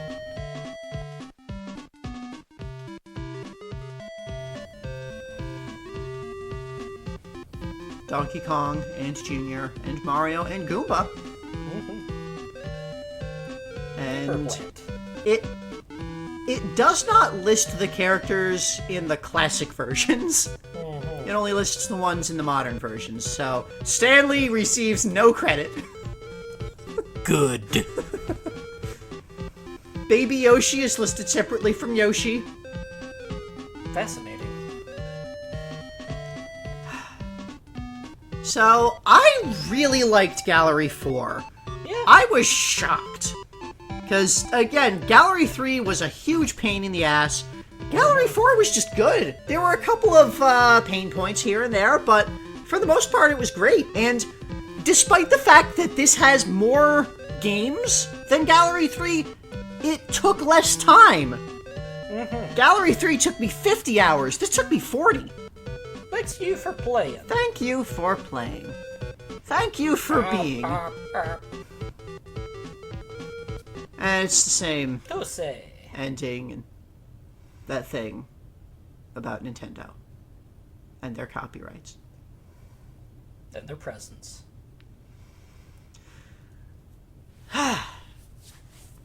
Yeah, so just Gallery 4, I was very happy with.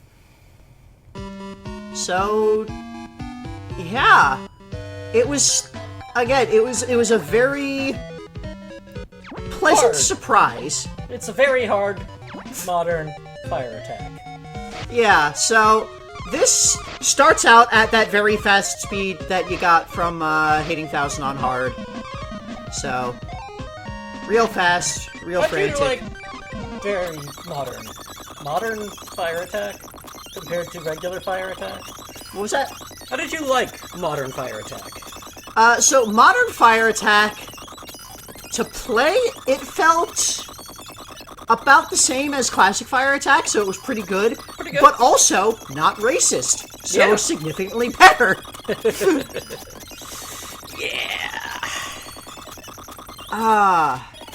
So this goes for a while, actually. I got good at this. So on very hard, I actually managed to do it for quite a while. But, yeah, so that's really it for the main part of Gallery 4, the Game & Watch part. Next time, we'll get into the Gallery part. So, see you then. So, we have done all of the Game & Watch part. Now for the Gallery part. Right. Which, we haven't really discussed much about what's going on the title screen. We kind of boggled at it at the first episode, the start of this. But we didn't really, think about it.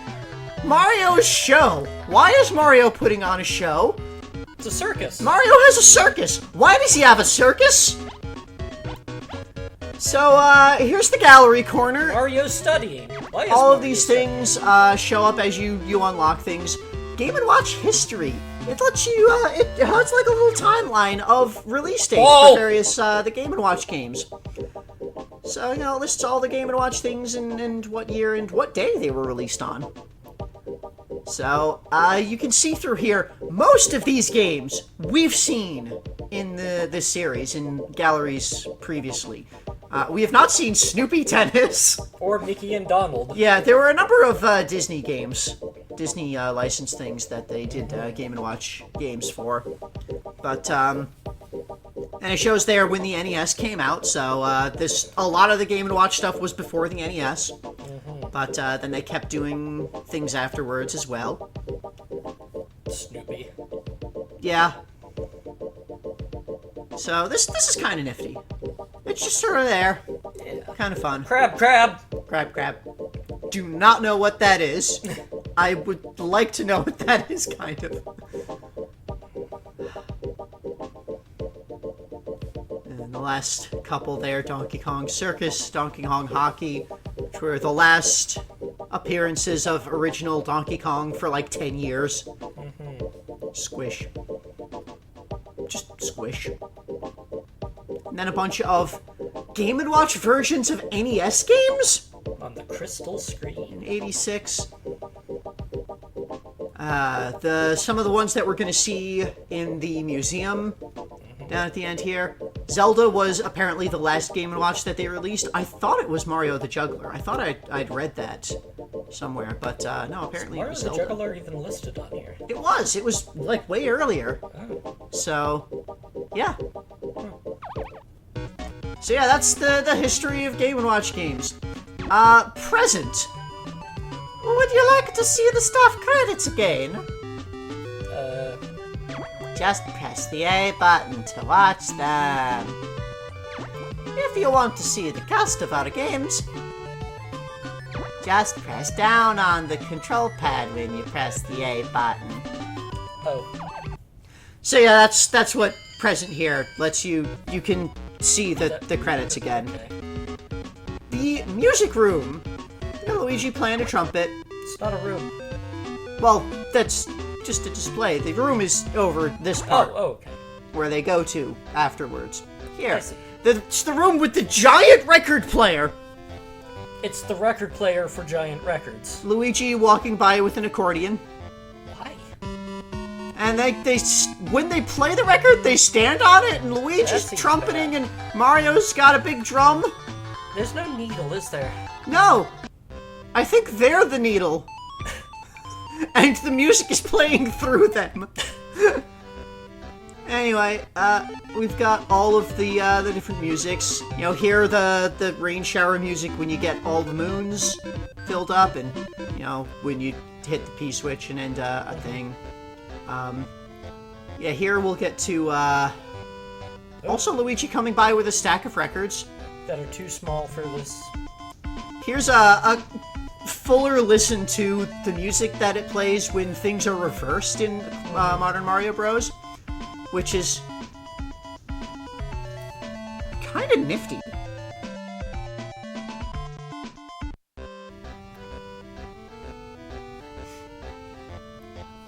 So yeah, it's music. You can play the musics. But does it have the music room music? No, Weird. because you can just listen to it. Oh, there you go. No, that's the music for when you are receiving a present. Oh.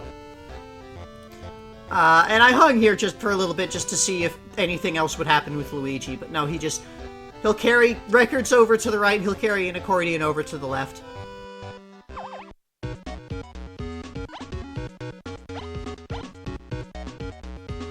Okay. The message board. So this has all of the messages that you get. This includes all the hints that you can get if you fail a game with less than 100 points. You'll get a hint about it. So there's a hint for every classic and every modern game. Most of the stuff, it's just the things that we've seen. But I'll show off the hints at least. Okay. The rules are what you see the first time that you load up a game and look at it. And I just want to point out, Toad there is just kind of hanging by a balloon. Weird. Modern Fire. Different characters fall at different speeds. Bounce the fast ones first. I guess that's a hint. Classic Fire, everyone falls at the same speed, they get faster, but relax and catch them all. It's not a very good hint. No. Boxing, it tells you how the KOs translate to stars.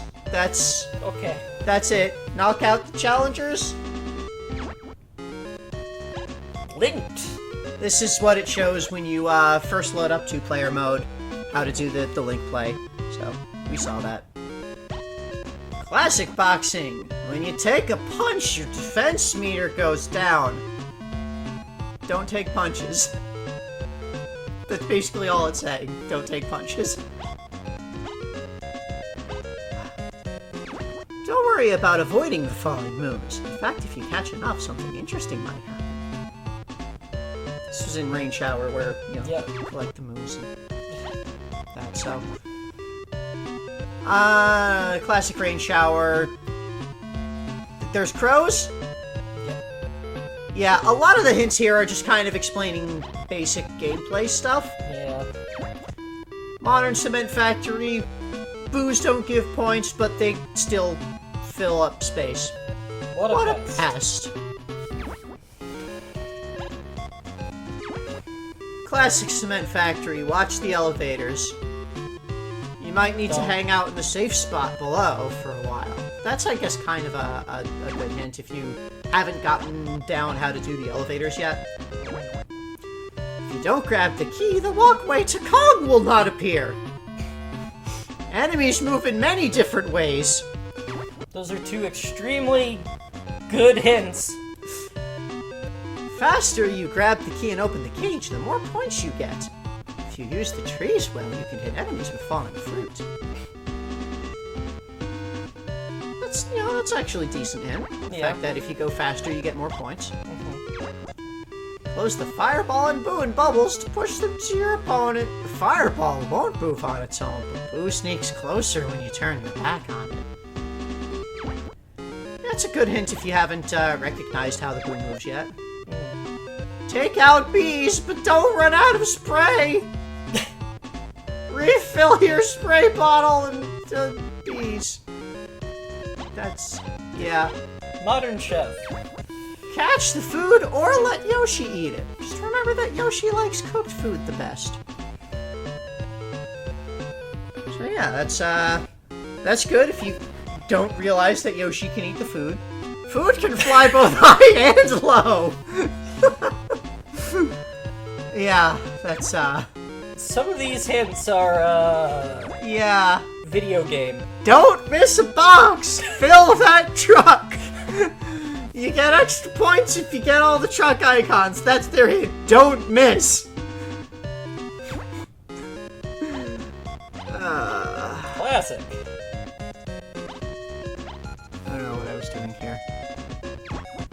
The ones coming out of the machine are the easiest to miss. After that, as long as the brothers cooperate, everything will be alright. That's not a hint. That's why they got fired. They didn't cooperate well enough. That's totally the reason they got fired. It wasn't the boss's fault. If you run into or land on a barrel, you'll lose a life, so jump carefully. Platform that appears when you flip the switch won't last long. That's just pretty basic gameplay. You can only jump at certain points, so memorize them. That is a terrible hint. You don't want to memorize them. You want to recognize that you can't jump in the spots where it has the painted ceiling. If the octopus is about to nab you, throw the treasure with B. It'll hit the treasure and over if you stop tracking. So yeah, that's, tells you how to throw the treasure, and that's the thing you can do if you're in a panic. Watch to see which tentacle will attack next. There's always one place where you'll be safe.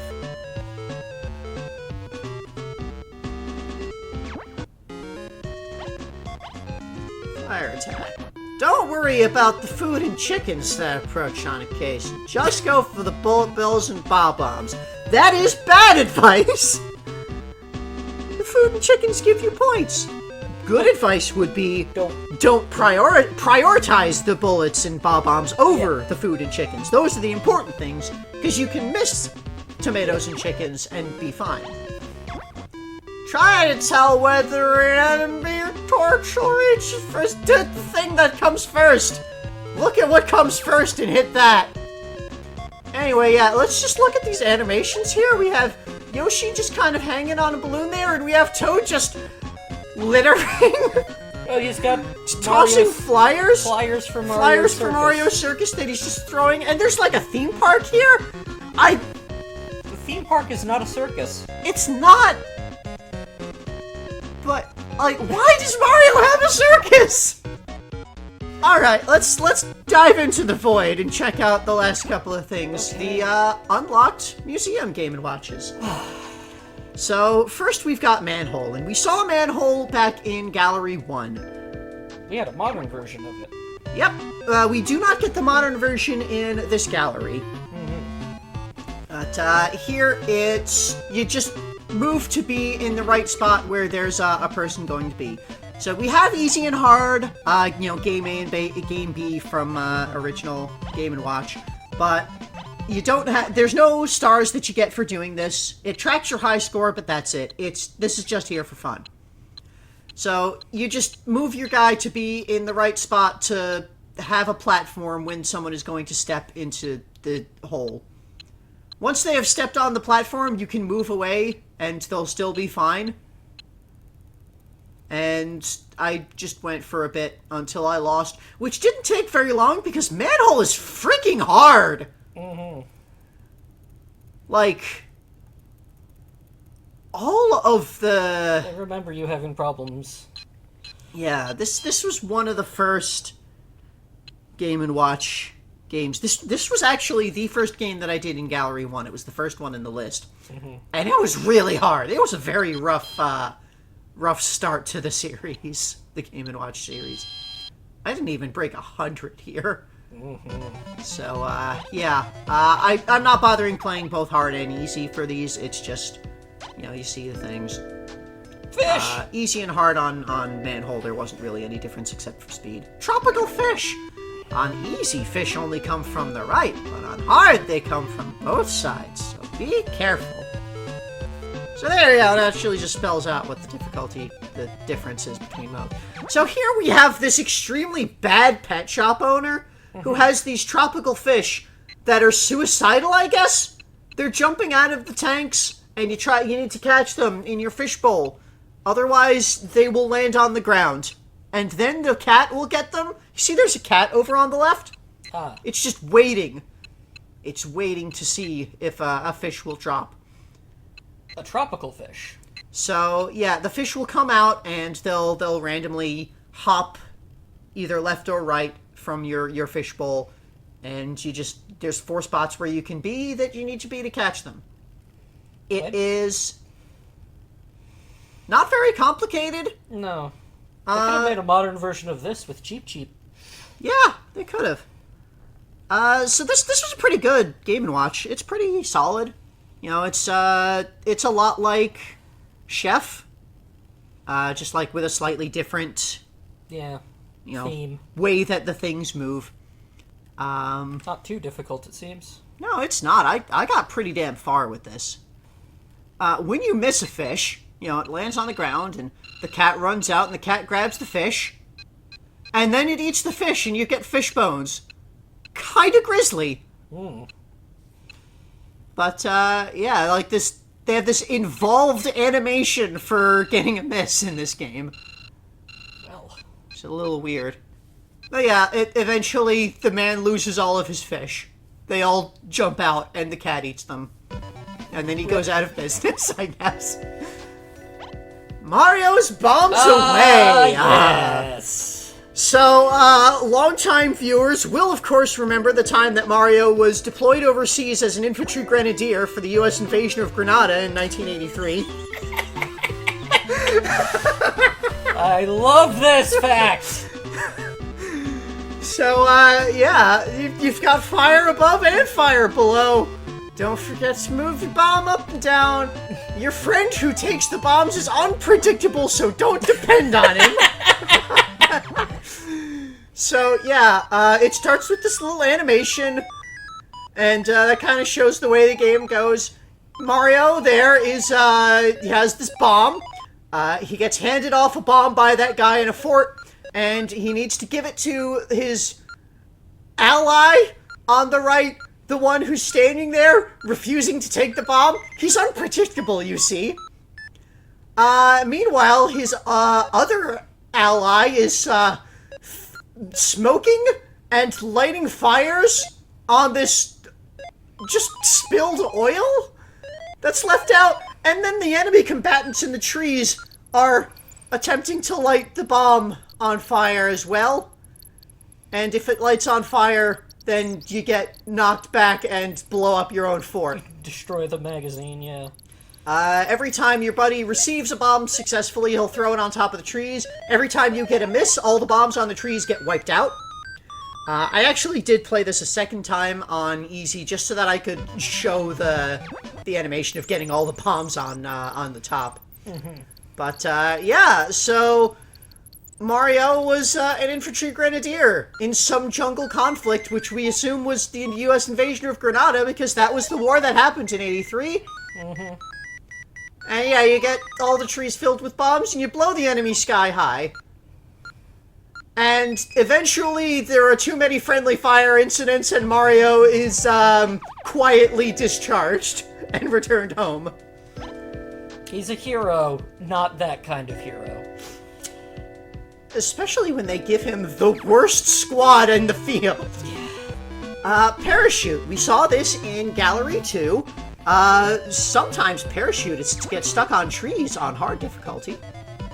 So you've got the chopper up there is unloading parachutists. You need to catch them in your boat because there are sharks in the water. Again, Sometimes the guy on the far right will get caught in a tree and he'll dangle for a little bit before falling out. So, in a lot of ways, this is like a modified version of Fire. Where, like, the dangling guy in the tree is similar to the guy that can jump out from the center building. Again, very grisly death. Yeah, they'll fall and the shark will just eat them. And then the shark will be very happy. That is your miscount in here, is happy sharks. Happy sharks. Parachute is pretty hard as well. There was a modern version of this in the previous. Yep, in Gallery 2. Where there was a giant cheep eating people. Well, continuing the museum. Bomb Sweeper. this is new. This is new, and this game has a story. Oh. It has a story and characters. Oh. So, there may be several bombs in the labyrinth, but you only have to stop one. It's simple once you know the directions. You can push the walls. Sorry? So, in Bomb Sweeper, Dynamite Jack has planted bombs under the city. John Solver must enter the underground sewer labyrinth to defuse the bombs before it's too late. What? That's the story listed in the manual. Dynamite Jack is bombing the city, and Detective John Solver needs to stop it. This is a puzzle game where you can push the walls. You can push any wall as long as there isn't another wall immediately past it. Which means you need to figure out the path of how to get the walls pushed. And not block yourself off, because you can easily do that and make it impossible to progress. And then it explodes, and there's this lengthy death animation. And then a new John Solver goes in. I looked a bit into this afterwards, because I was just like playing these once to see them, and this one is very difficult to just jump in and play, because it's a puzzle game. Right. You just solve the puzzle, and I didn't realize you could just push any wall, and it's about figuring out the proper path. But apparently it is the same sequence of mazes each time. So like the idea is like you play it and you learn the mazes, and you memorize the right way to do, and then you can do them quickly. Anyway, Climber. It's basically Ice Climber. But it's a weird version of Ice Climber. It only has one game mode. This does not have an easy or hard. It's just the game. And this also has a story. Okay. It is not the same story as Ice Climber, though. So here, Climber, a boy with wisdom and courage, one day set out on a training trip to the Block Mountain where the Blockmen live to become warrior. On his way, he meets Lord Meiji, who grants him a boots which will enable him to jump very high, an armor to break the ceiling, and a headband which will help him find a sword that can slash a dragon with one stroke. How many of the obstacles is the Climber going to be able to overcome with the help of the mysterious bird Hentori and continue his quest? That is directly out of the manual for this game, the original Game & Watch manual. Okay. So the way that this works is you've got your jump and your left and right. You can break the blocks above you by jumping into them. You need to jump, and then while you're in the air, push left or right to move on to the next level. You'll notice in the upper right, there's a number that goes down. That's your how high away from the top you are. Once you reach the top, up there is Hentori, the bird mentioned in the story there. And you want to grab onto Hattori, but if each time you jump, the platform below you will lose 1 step. So you only have 2 attempts. It's only a bonus there. So, like, if you fall there, it's not a problem. If you fall anywhere here, that's a miss. And you fall several stories down and lose some progress on getting up the mountain. Also, there's wraparound. I didn't know that. I didn't know that at the start. But yeah, there's these birds that fly by, these evil, like, drake bird things.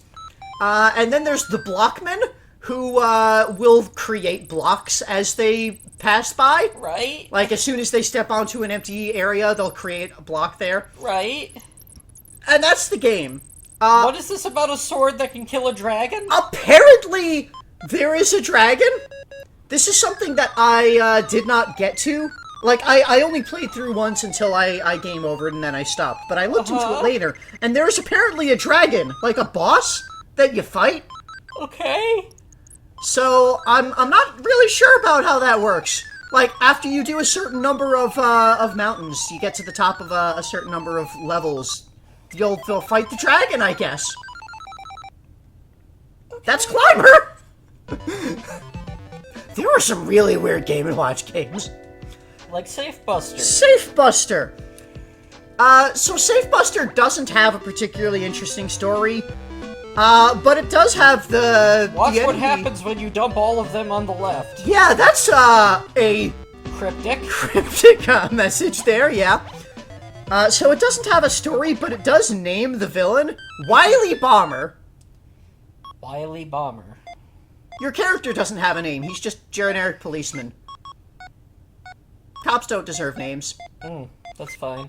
So yeah, you've got this little tube thing that you catch the bombs in, and then you need to dump them out on one of the sides. So it is a lot like Oil Panic. Yeah. Where you need to catch things, except here you dump them out one at a time. You can dump them all at once, and yeah, on the left you can see there's a little torch that's being propelled, and you know it will fall down if you after a little bit, but each time you drop a bomb in there, it'll get knocked up, and you knock the torch all the way up, and it falls into his stack of bombs, and blows him out into the city. And look at that smug-ass cop down there. I murdered a man today. Fortunately, he has friends, I guess. Take up the Wily Bomber name? Yeah. Once a bomb has crossed that line of blocks, you cannot catch it anymore. If you miss a bomb, then it does like this whole animation of the safe getting blown up, and then the policeman is hung on a hook there, and the you know, Wily Bomber comes in and steals the gold. And it has, like, that fun little tune. Like, this jaunty tune. You can only hold 3 bombs. If you try to catch a bomb when you're already full, then, you know, it's a miss. You can dump bombs on the right. There's not, like, a special thing for that. So, dumping them on the left is objectively better than dumping them on the right. Just, you have the option to do it on the right as well, if you need to. If you need to go fast. But eventually, you screw up enough and the bank is completely robbed out and goes out of business. Good. That's Safe Buster.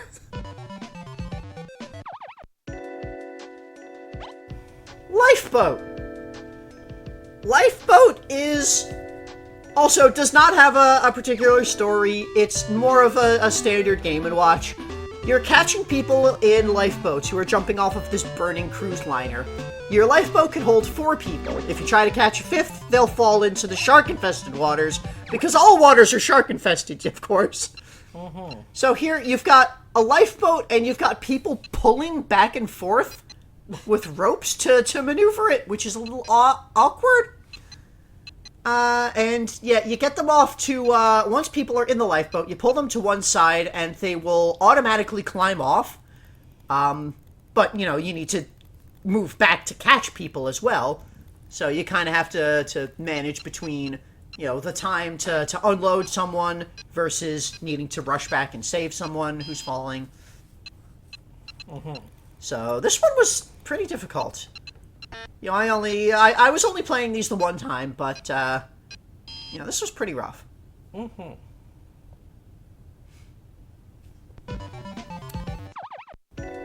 So today on All the Zeldas... What?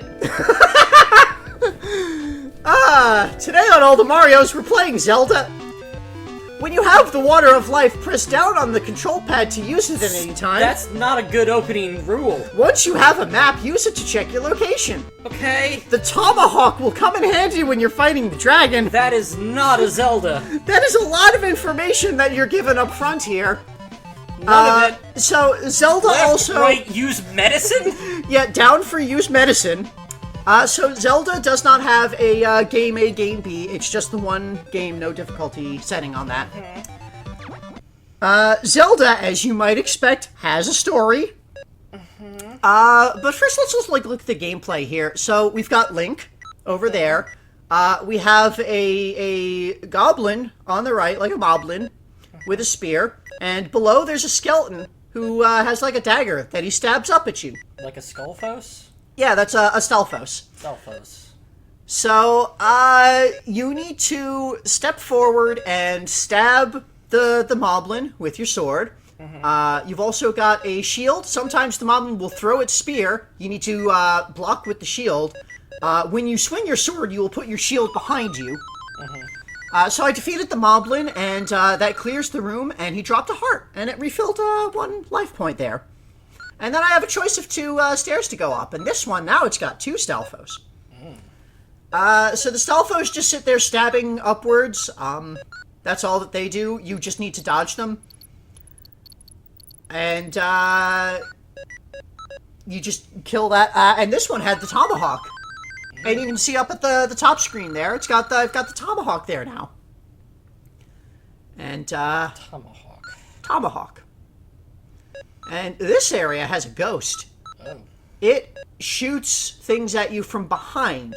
It took me a little bit to figure out how to deal with that. Swing your... Yeah, you swing your sword to put your shield behind you to block the things from behind. So, this was mentioned when we unlocked this, but when you get a game over in Game & Watch Zelda, you can actually just continue from where you were. So you continue from the same room where you left off when you died. And so, like, it's a game that, like, has a completion state. It has a high score, because it's still a Game & Watch. Your score gets reset when you die.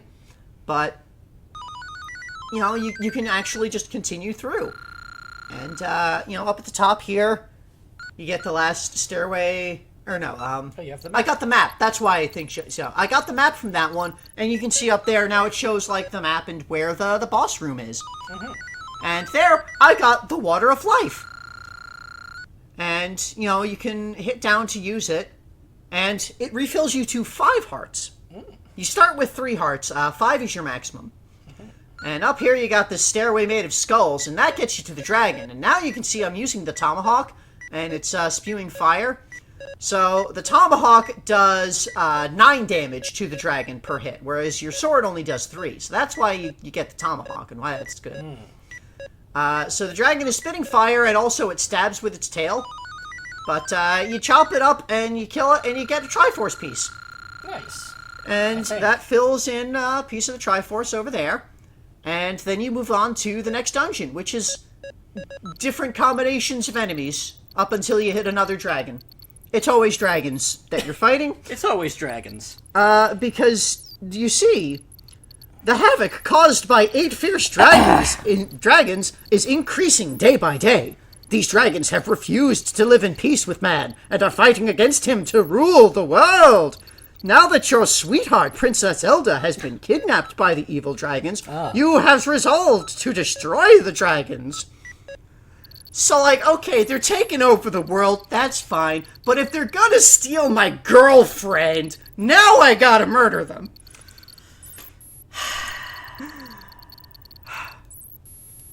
I'm going to assume that this is the Link from the cartoons. Yeah. Who's kind of an asshole. Well, excuse me, Game & Watch. So, that's basically everything to this game. That's a lot of skeletons. But yeah, sometimes you'll just get 4 Stalfos all blocking the area, and you just kind of need to be very nimble dodging things. Right, there is one more thing. If you have 5 hearts, you actually get the beam from your sword, like you get in Legend of Zelda. I didn't realize this at first. I also didn't realize for a while that the water of life gets used automatically if you run out of hearts when you have it. Oh, like a fairy. Exactly. So yeah, you can see there I'm shooting like the little sword beams. Mm-hmm. So, yeah, I just kind of, because this has a completion state and your progress saves, I just felt like continuing and going through it to the end and getting all of the Triforce pieces. Well, alright then. So, and you can see here, when you get to the final dungeon, now you can see Zelda up in the upper left corner there. Oh, yeah. And, you know, when you kill the last dragon and you get the last Triforce piece, I don't know why you're collecting Triforce pieces, the story doesn't mention them at all. But these dragons have the pieces of the Triforce, and you get them and you put it together, and now you can free Zelda! And there's Zelda.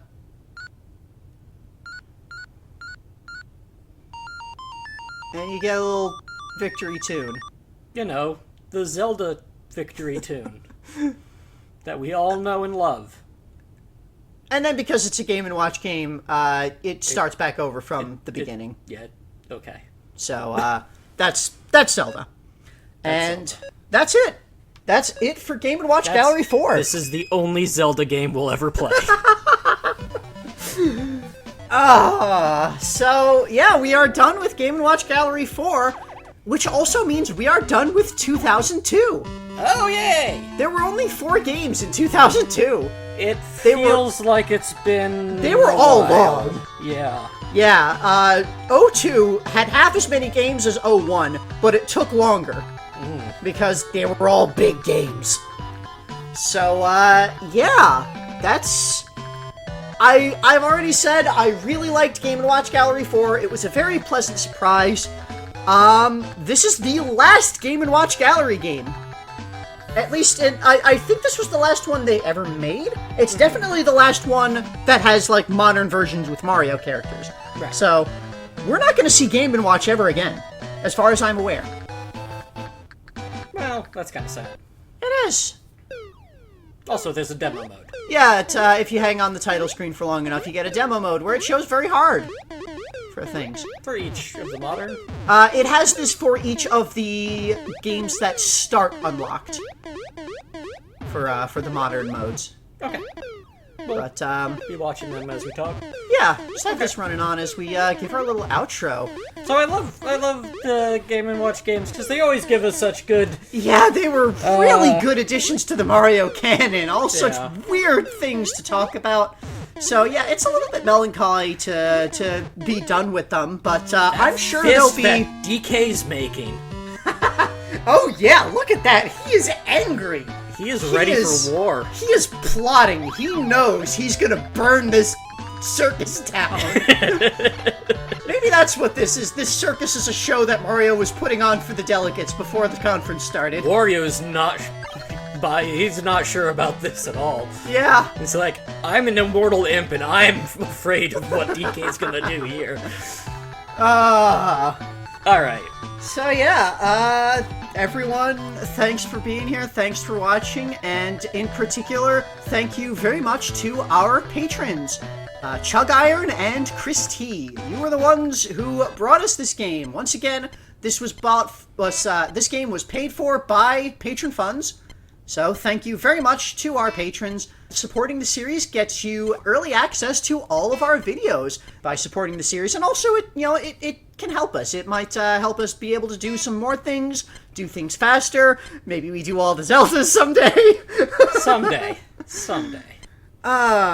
But even if you can't support us monetarily, just like, subscribe, tell your friends, spread the word, spread the love, comment. Leave some, talk about your theories about what's going on with some of these games and how you think the Mario canon is going. We love reading your comments. I always love reading comments. So, again, just thanks everyone for being here. Thanks for watching. And we'll see you next time for starting the games of 2003 with a puzzle game. Oh, we've got some interesting ones coming up. We've got some very interesting things coming up. You're gonna really love it. Stay tuned. See you next time, folks. Bye, everyone.